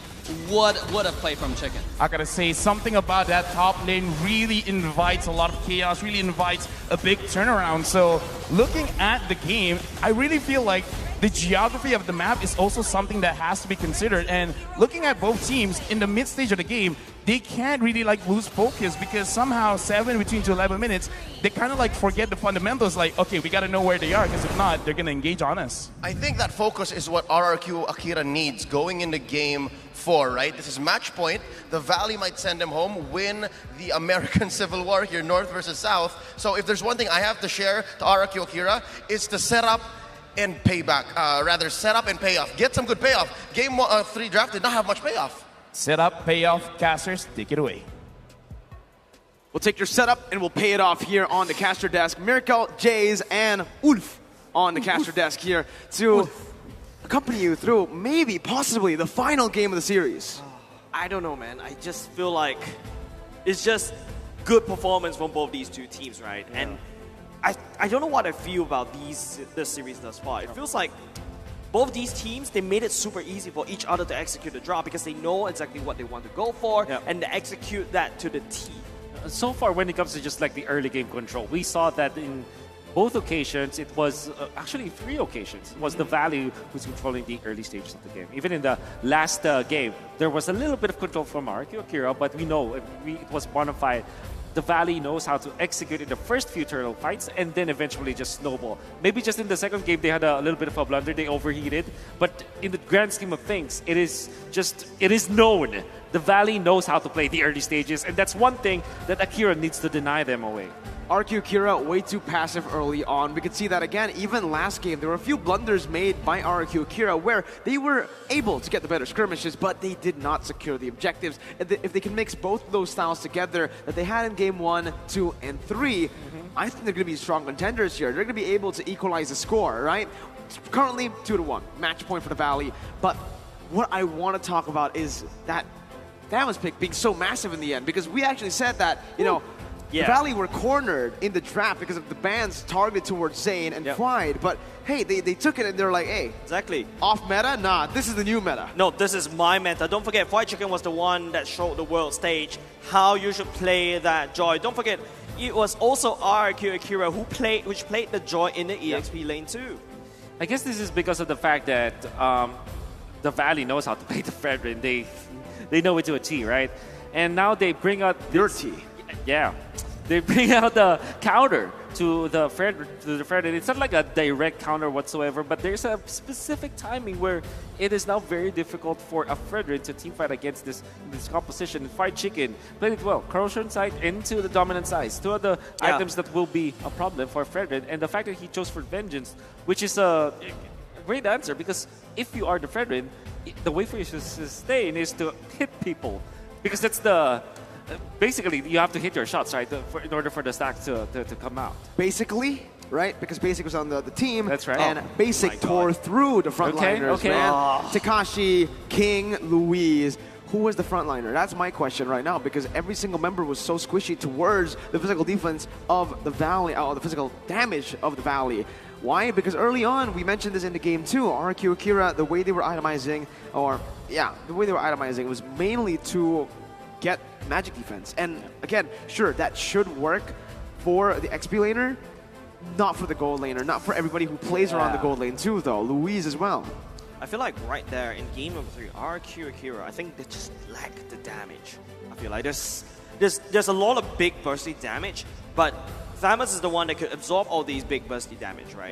Yeah. You gotta really duke it out with him in the fight. Same as Karina as well, especially when he goes tank. But, well, you gotta strap in because game number 4 should be starting very soon, right? It's just that the decisions coming out from Rrq Akira was just... I guess the point is, when you make one mistake, it always blows up. And for Rrq Akira, they make like all of them all together. They made the mistake, the misread in the mid lane. That's why they lost influence in the early stages. That is what they have to diminish coming into game number 4 if they want to extend this to a 5-game series. Match point for the Valley. It's time for Rrq Akira, now or never, to equalize. In the draft we go. Game number 4, Rrq Akira opting to go back into the first pick. The Valley now on the red side. And so far, I do believe that the blue side has still been getting much more success overall, not just in the series, right, at M4. Wonder if Rrq Akira is inclined to just ban out the carry once again, or maybe the Kaja, as they did. I'm pretty sure that the Valley wants to ban that out too, because they want to secure the Eve once again, or maybe just snatch it away from Rrq Akira. So if you're Rrq Akira, well, it is going to be the carry. So Glue and Kaja, the choice for the Valley. What will they open up? Well, Blue's banned already by Rrq Akira, right? So again, it's either the Kaja right now, Valentina, Yves. I think at this point, that's going to be the Kaja ban coming through. Rrq Akira needs to secure the Yves away from Hoon, right? Hoon has been doing so much on the Yves. Even in the games that he doesn't get MVP on, he still has such a massive impact in the game, just based on how oppressive he is in the mid lane and how active he is on the map, rotating together with Super Shark. Yep, there you go. So switcheroo happening right on the desk. It is going to be Rrq Akira picking up that Yves instead of that Farsa. But I'm pretty sure Hoon does play other heroes, right? This is Claude Grok, I think. Yeah. I think it just makes total sense to pick up the Claude and the Grok this time. Or maybe something like Claude and Yuzhong, as they opened up in game number 2. They eventually did not win the match, you think, opening up with the Yuzhong, but at the same time, there's a lot of like value that you get out of it. But yeah, Claude Grok, nothing can go wrong. Flex. Yes. Oof. Strikes again. Oof strikes again, right? Rrq Akira, though, now, what do they want to take? Usually in these games, well, usually the second phase comes down to a Farsa pick, right? But now they already have a Yves. Farsa Cho, maybe? I think it's time for the Benedetta to come through, right? Takashi's been finding a whole lot of success, but it was banned out. That's the thing now. There's so many heroes that they would love to pick right now. Good matchup against the Grok, but it's just really tough. Even if they go for the Yuzhong now, up against the Claude. Yeah, I think Yuzhong Farsa, or maybe Cho Farsa. The Farsa is... They already have the Eve, like, so maybe Yuzhong and Cho, or Cho, I mean... I think the Cho did really well in game number 1. There you go. It will get locked in. And on top of that, I feel like they're really greedy, right? Going all for the Yuzhong and that Cho, especially how Oof prescribed. I think, you know, with all of the good ultimates that you can snatch, I think this is the time for the Valentina to be picked up by the Valley. Please. All right, let's go. My heart can't take this. At this point, I'm done predicting, right? I mean, like we got the man here already. We got a drafter Wolf. here for both teams. Yeah, he says something and they listen. All right, that's what happens here. Valley now go for Wolf's pick. Yeah, I feel like the most important thing is whatever the Valley chooses, Yeah. or whatever Wolf chooses for the Valley, is that they need to play to their strength. Lilia can work killing here. people, killing players from the enemy team. Lilia could work well here, but Mobazane will pick up the Fredrin.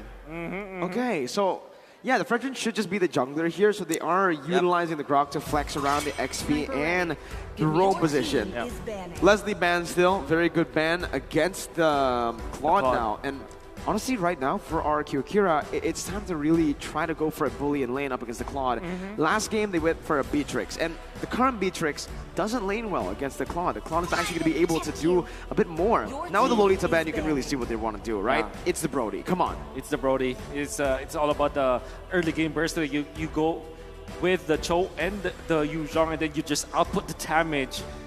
Not even relying on your torn apart memory, just the raw damage output and the stun coming out from the Brody that could be really good. Where the Valley, I really like this Leslie ban because it kind of secures the fact that this squad will have a great time. Oh, Super Shark. Last time we're knocking them down. This time we're knocking them out. What a poet! What He doesn't a say poet. much, but when he says something, it's spicy, dude. It's spicy. Oh my goodness. By the way, I really like this Ling ban because there's a threat that Rrq Akira just can go and pick up the Lunox and then go for a scaling jungler so that they can output the damage. Whoa, the Mars ban. Honestly, now it's time, right? I mean, Valley Lilia fits so well into their composition. Or Valentina. technically, they can go for that Valentina. A lot of big ults to take. If they want to just shred through the Yuzong, they can pick the Lunox too. But the Lilia comes in. Hey, Wolf, There you your go. knowledge is rubbed off on me. Rrq Akira, it's not the Harith. Brody, it's the Harith. Wait, no way. All right, so Harith Okay, I and thought Marcus. Okay, so you can go back to the Kufra now if you are the Valley and just put this Grab going up against the Yuzhong in the XP lane. I think Kufra is really good right here from the side of the Valley because the Rrq is a big one, but no, it's going to be a Lapu Lapu instead. When you land out the Zaman Force, you can basically expect this Harith to be in that zone. It makes it predictable. But another thing that I also like from the side of the Valley, the Lilia pick though, is really more flexible in my opinion because you know Rrq would definitely dive heavy, right? You want something that has that second chance to just basically output the damage after you've been dove upon. It just makes total sense. Like if you pick the Valentina, surely you have like good ultimates to snatch. You have the damage. Yes. You have the late game scale. But Lilia is more reliable when it comes to outputting the damage. So now, if you go with the Yuzhong, if you go with the Grab and the Fredrin, you have supplementary damage, right? And you make it so that you protect the Claude while also outputting the damage. It's just very smart to think about, and it really fits the bill of what the Valley wants to do. Yes. That is actually LaFell. That's maybe LaFell. Oh, it's Half of the him. Ico and Combat Cat 2. One more is what they're saying. And yes, that is factual. One more is all the Valley needs. Tennis endorse Naya, and once again, game number 4. Rrq Akira. It's time for them to equalize, or it's time for the Valley to take this series and knock another champion out. Just one more. That's what the Valley is asking for, and it's up to how to perform in this particular game. King will be starting at the purple, Mobazane starting at the orange. Mobazane going back to the Fredrin, something that he's very comfortable with. Another thing that I also would like to talk about is that the mid lane matchup, there's a lot of wave clear right there, and Hoon technically has a big power spike right now, could try to shove against Rrq Akira. Even went for the Purifier, knowing that there's a lot of like crowd control coming out from Rrq Brazil, knowing that if you Takashi dives you want to go for the Purifier so that you can get out. One thing that is the focus now for Rrq Akira is that they have great early game if they use their composition correctly. Harith is can be activated much earlier than the Claude. And you also have the Martis. How good is King? Is he gonna play the sustain game, or is he going for the aggression with the damage output? We'll find out. So far though, the Valley 50%. That's high actually. That is very high, right? And for Rrq Akira, this is something that we have come to know about them. They're very passive early on. They like to actually avoid these team fights, just going in for a bit of poke and then maneuvering around the neutral objective. So the different styles at play here. the Valley have been a bit more successful with their style. And I think overall, teams who prioritize kills have been finding a more success here at M4. Yeah. It's all about the burst, it's all about the kills, it's all about the bloodbath. But this time, the Valley, they will just have to wait for their ultimates once again. I think that now that they're doing what Rrq Brazil has been doing. Give ultimate to Hoon, give ultimate to Super Shark. Well, both of them are doing this right now. You can see it. There you go. Hoon gets spotted. Peekaboo, Sagan finds him, Takashi gets level 4, and Mobazane is actually going to be the first one on the turtle, resetting it really well for his team just to get a bit more pressure down before they go for it. But Rrq, with a proper response too, they clear out the waves, and now it's 50-50 around the turtle. Yeah, but no, Super Shark flicker forward with the wild charge at the same time. That was going to be first blood given over to the side of the Valley as well. Lewis stuck in a very awkward place, flickers all the way out to safety. King will have to get on the way. The turtle will definitely go into the side of the Valley. That 50% first blood rate is rising now. The Valley again with another first blood, dude. Oh, my goodness. That looked beautiful. And that's the reason why you pick up the Lilia. Their threat is just so crazy, right? Both these two teams, especially Rrq Akira. Personally, if I'm the Valley playing this particular game, I feel like Rrq Brazil, the way that they literally strangle my game plan is there, and then all of a sudden the Valley pops up. Oh, it's not a steal. That's a steal. Gets out. Gusta trying to deal the damage, but man, that play by Super Shark, that was a weird angle to get the wild charge on, and he executed it really well. I mean, sometimes you want to go for the maximum value where you get like the knock-up and the stun. That moment, Super Shark just opted to go for Flicker and the knock-up so that the other members of the Valley can follow up with the stun themselves. With Fight Chicken and Mobazane being in there, plus the supplementary damage from Hoon, it allowed them to take the turtle easier compared to Rrq Brazil. That's why they now have 1,000 gold lead. And here, with 1,000 gold lead, we all know that the Valley are really good at, just grasping onto that lead. They're utilizing it really well by already rotating across the map. Oh, giving a little bit more pressure. Floyd now going to be caught very low. King's looking for it. Takashi does have the big black dragon, but White Chicken, well, recalls with the chicken recall. Nice usage of the flicker mid-animation of the ultimate of the bravest fighter so that he definitely will not be clipped by King. The fact that this Martis doesn't have any kill or assist at 4 minutes, that's not how you want to play the Martis. Yeah, and Zane is actually out-farming him too, right? Getting a bit more XP down. The gold is still very easily, turned around. Rrq Akira, this is their style. They like to play it passively, waiting for Gusta to get to those item power spikes. And even in the gold lane so far, I do believe Basic has been getting just the better trades in general, clearing out the waves properly. And Louise, the kick onto the wrong side, though. Yeah, that's a kick wasted by the side of Rrq Akira, right? Especially going into this total fight going in. Lewis will have to walk in without his ultimate, whereas the Valley, they have everything on board. That mid-control is doing them justice. Black Dragon form, though, by Takashi. Black Dragon form by Takashi. Sagan will be able to find an angle on top of real world manipulation. Takashi actually causing a lot of trouble against the Valley at the same time. Super Shark a little bit low. Has to try to spin. But White Chicken, he's already here as well. What was Zane? Oh no, Takashi will be bringing down the Grok. Lewis finds Hoon as well, but Hoon is a little bit low, but he's continuing to chase. He has the friends to chase down Lewis, but Lewis, that troll, super slick. All right, turtle per kill. Which one is worth it here, the turtle or the kill? I guess the fact that it is only the Grok was taken out, which is a roamer, not much importance when it comes to like the economy and the growth of a roamer because you get ambient gold anyways. This is much more for the Valley. As Mobazane secures the second, it's a global gold, you give it to the Claude as well. Yeah. Oh, White Chicken, he goes ham at the bottom lane. The Black Lizard will fall. Man, wow, what a play here by White Chicken.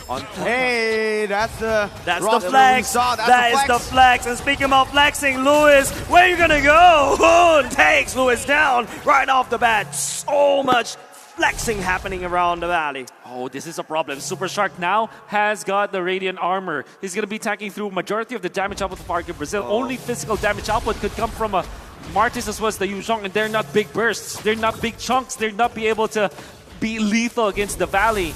And now Harith as well as the nullified by by the Valley. Look at how much amount of damage the Mobile Zayn is actually absorbing. Wait, He's Zayn got actually it. taking so much. Not only just that, Zayn actually What took a away the bluff, orange bluff. buff. And Takashi, what are you going to do in the Black Dragon form? He's just going to spin around, just buying some time. But Rrq Akira, they're not given any time at all. They don't have enough damage. And look at the wave denial in the XP lane. White Chicken knows that the minions will be able to take it down, just leaves it there so that the Okay, turtle. okay, let's go and go all the way in. It's going to be the Purify will be activated. Lewis will not be able to connect the Dragon, but would not be able to convert into any kills as well. We did not see it, but you saw Solo Takashi kill. taken out Yeah. by Fried Chicken. Just one combo. You know that's a counter, right? Lapu Lapu can take out Yuja, especially with a massive lead when it comes to the economy. And then Super Shark just making it so that he's defending. Okay, this could be it. The Zaman Force going in alongside with the real world manipulation. Hun just dropping bombs from afar.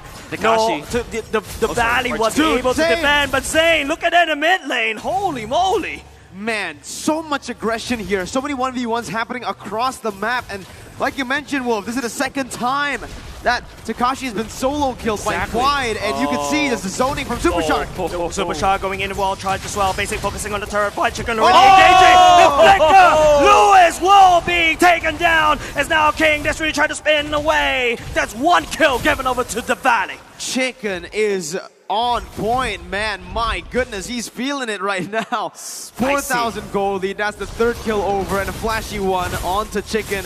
King gonna get zoned away from his own jungle. Zayn's 2 levels ahead, about to be 3. Chicken, not again, man. No. I He's think going Chicken for he it. could be able to get it. No matter how Zaman Force, if it's happening, you it won't be enough. White Chicken, okay, he missed the stun, but look at the amount of regen for both these two. But no, he's here and he's looking for blood. Hun does have the purple boots. He has to find a way right now. King desperately trying to buy for time, but Hun will get stuck. Decimate to clean it up. Meanwhile, look at the bottom lane. There's It's a so base many turret. action happening around Mirko. It's just crazy. The aggression coming up from the Valley. Oh man, and on top of that, they pick up a turret too. Zayn against 4. Zayn against 4. Zaman Force going in at the same time. Here comes the blazing duet coming off the basic, spreading onto Zayn. But Zayn takes down Takashi. Oh, they're still It's going. just crazy. Gusta Lagusta will not be able to survive as Zayn. well. Basic What? by Moba Zayn. He's chasing Louis down. It's just so crazy when you give the fragile to Moba Zayn. This is what you get. The crossbow play coming out from the Valley allows for Fried Chicken to push top. So no matter what happened, even if it was a trade, it will be in the favor of the Valley. If it was just like a man-for-man exchange, it was in favor of the Valley already. Then they get the turret up top.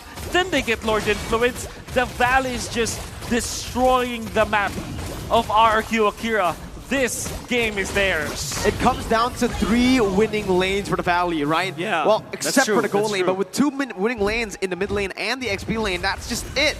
There's not much pressure that Rrq Akira can play with, especially around the turtle that they've been trying to constantly force. They're not gonna be invading the orange buff this time. 13 levels onto Moba Zayn. King even Wide. being zoned out. The stun connects.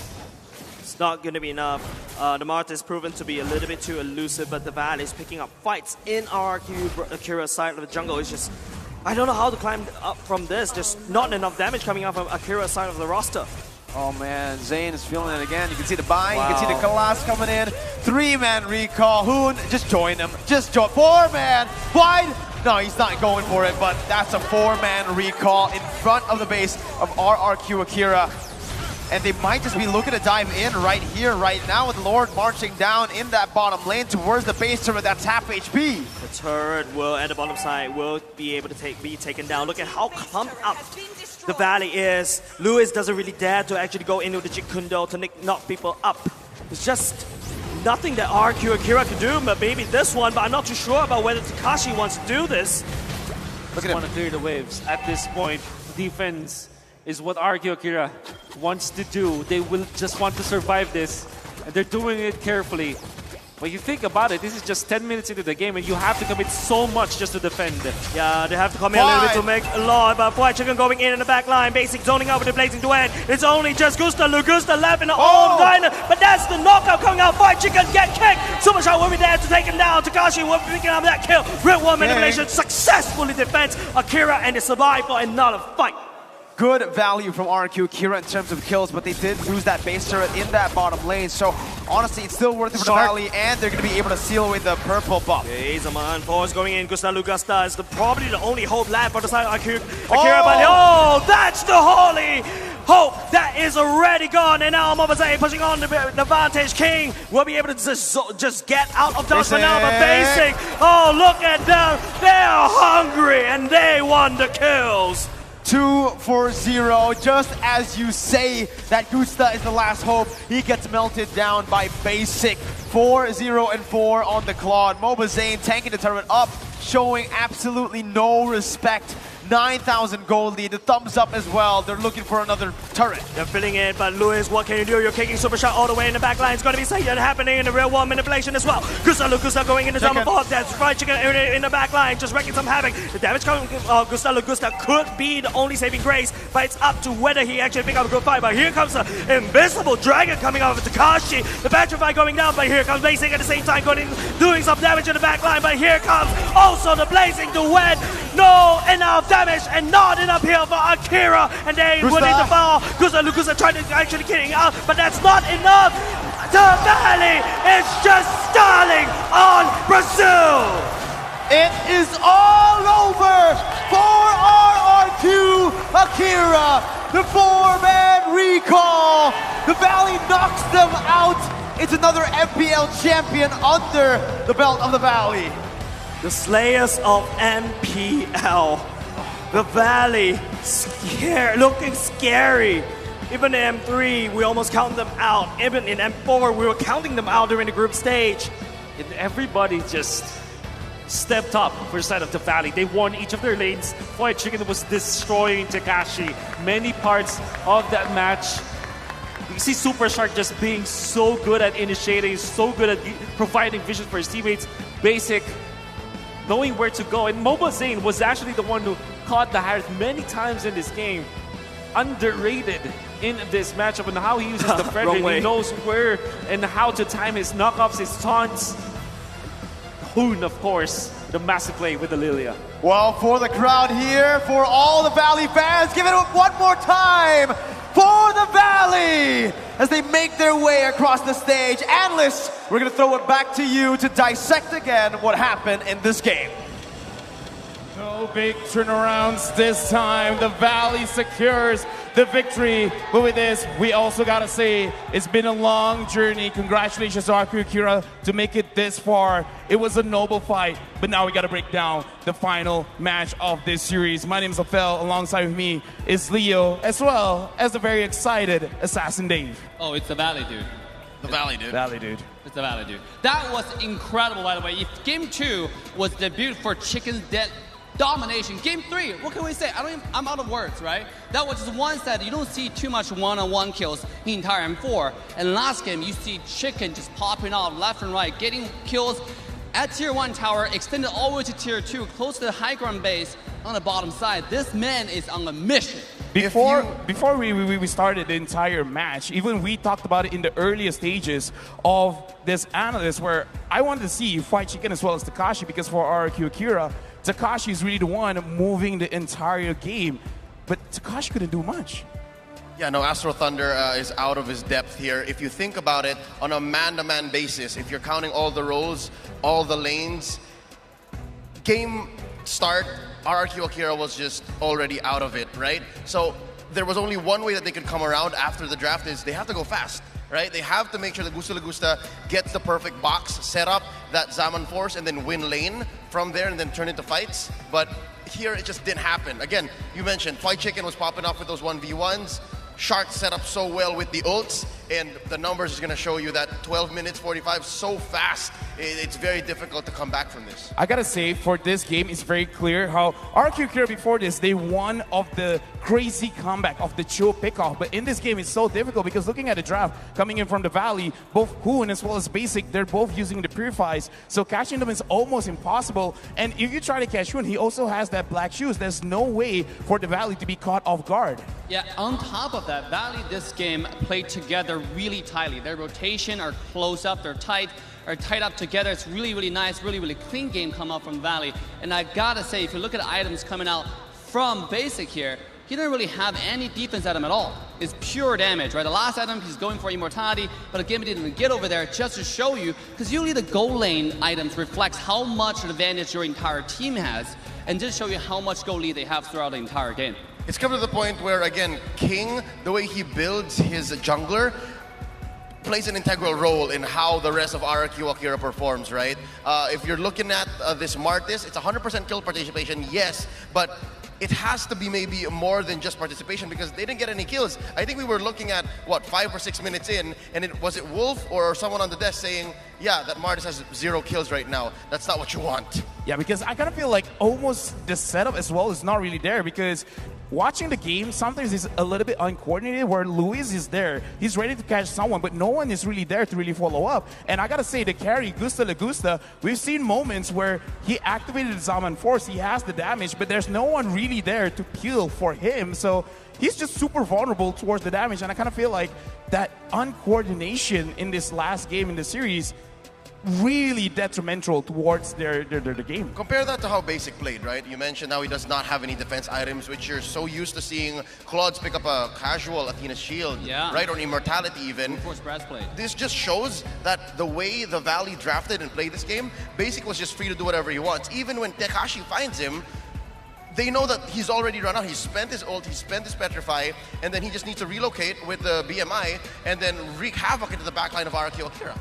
Yeah, absolutely. That shows how much advantage the entire team has. And this is the first game coming out from the Valley actually had advantage in the first hurdle in the entire series, right? And obviously the MVP gonna go to none other than fried chicken, the Buddha Nasi Ayam. That's what I have tonight, spicy chicken. Well, I mean, if you could 1v1 the Yuzong, and then he almost won the 1v1 against Gusta Lagusta, if only the Chrono Dash was like an inch shorter, I kind of feel like Fried Chicken would have taken that 1v1 as well.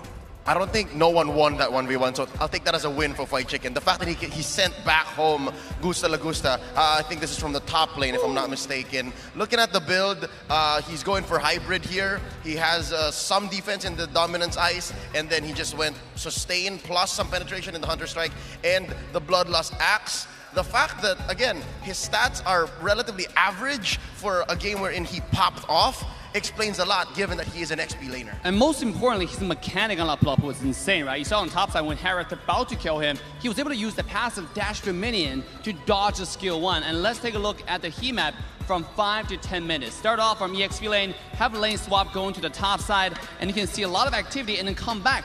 He doesn't just lock himself in the top lane because his job is to actually balance the side lane minions. And wherever there's a minion wave that need to be balanced, he's the guy to go for it because he can sustain, and he can give vision. He can also one-on-one as well, and you can see that from this map.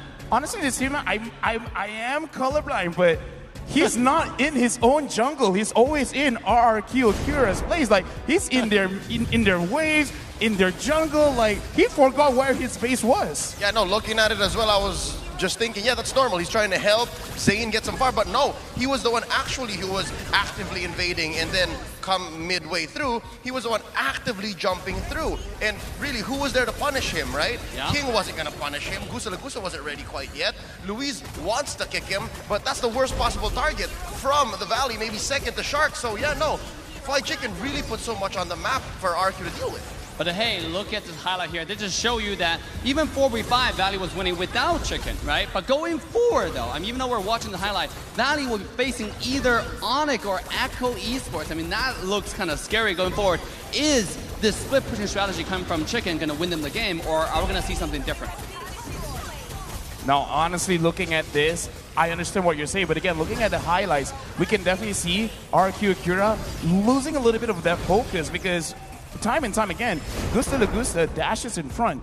But as an Harm, you could tank a little bit, but you don't want to tank too much because you can handle some crowd control, you can handle some damage. But if at all possible, please, like, take some damage away from Gusta Lagusta, and we didn't see that. But overall, it is an amazing fight between both teams. Yep, in a 3-1 victory, the Valley sends home Rrq Akira. We wish our friends from Brazil all the best and a fruitful 2023 for your MPL. Valley, dude. Yeah, Valley dude. With that being said, Mara as well as Clara are already ready to talk with the Valley dudes. Here with us us on the outside stadium, the winner of today's match, the Valley. Dude, congratulations. We really have to point out how great they performed today, especially two-time MVP Fried Chicken. Congratulations. Thank you. You're just a monster today. First with your tamis, then your lapu-lapu. Why are you extra spicy today?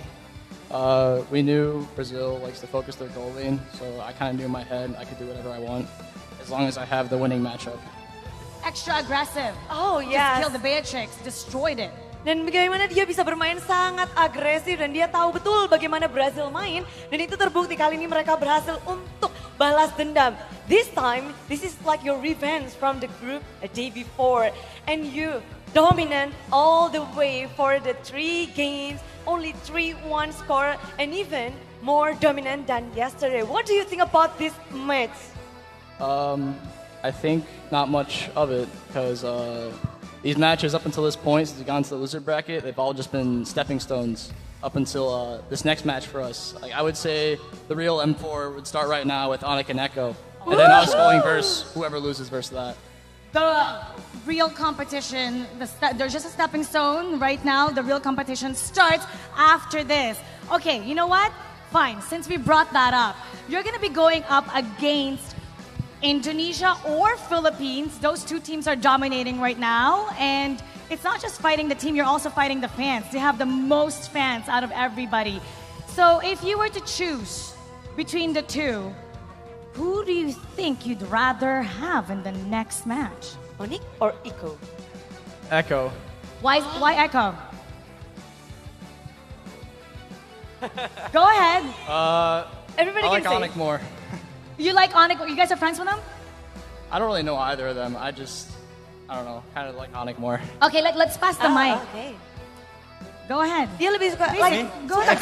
Echo. Echo. Oh, okay, why Echo? Because they're my friends. Because they're your Yeah. friends. One of them is my best friend. Okay. Which is? You gotta guess. Okay. No comment. No comment. All right, okay. Okay, you all know who his best friend is. Wink, wink, get a clue. Okay, how about you, Mobazane? Onic, Onic, why Why? Onic? I want to have a rematch Rematch. from M3. Okay. Would you say now that you're more confident this M4 versus how you were in M3? I think we're more prepared. So yeah, I think we're more confident. You're more prepared. Do you guys agree? It'll be Onic because it's a split thing here. Echo with the frenemy and Onic I wanna go versus Onic. Oh, why? versus Onic. Yeah. Okay, I just have to point it out. Hoon is showing great leadership. I mean, inside the battlefield, he went all out, but there's also something that you were facing before coming to today's game. Let's talk about your post on social media. We saw that you had dextrose. You went to the hospital, is that right? Tell us what happened. Yeah, food poison. You had food poisoning. Yeah. So you went to the emergency room, right, last night? Yeah, I think I got some infection in the You had a tooth infection and then the that affected your yeah. the gut. So does that mean like you didn't get enough sleep? Were you Yeah. in pain today? What happened? like my best friend was the toilet last night. It was really bad. Yeah, but I think everybody played really well today. I didn't really have to do anything. Just sit there, don't feed. Oh, you did So great. would you say that earlier when you came in today, you weren't 100%? Were you feeling dizzy? What was the difference in condition before you sat on that chair? I was just really scared because they told me I can only puke one time if I ever do. So I try to hold it myself. Without affecting my teammates. I try to just keep it together. So despite everything, you did great. But right now, how do you feel? Wanna go to bed? Okay, right. You know what?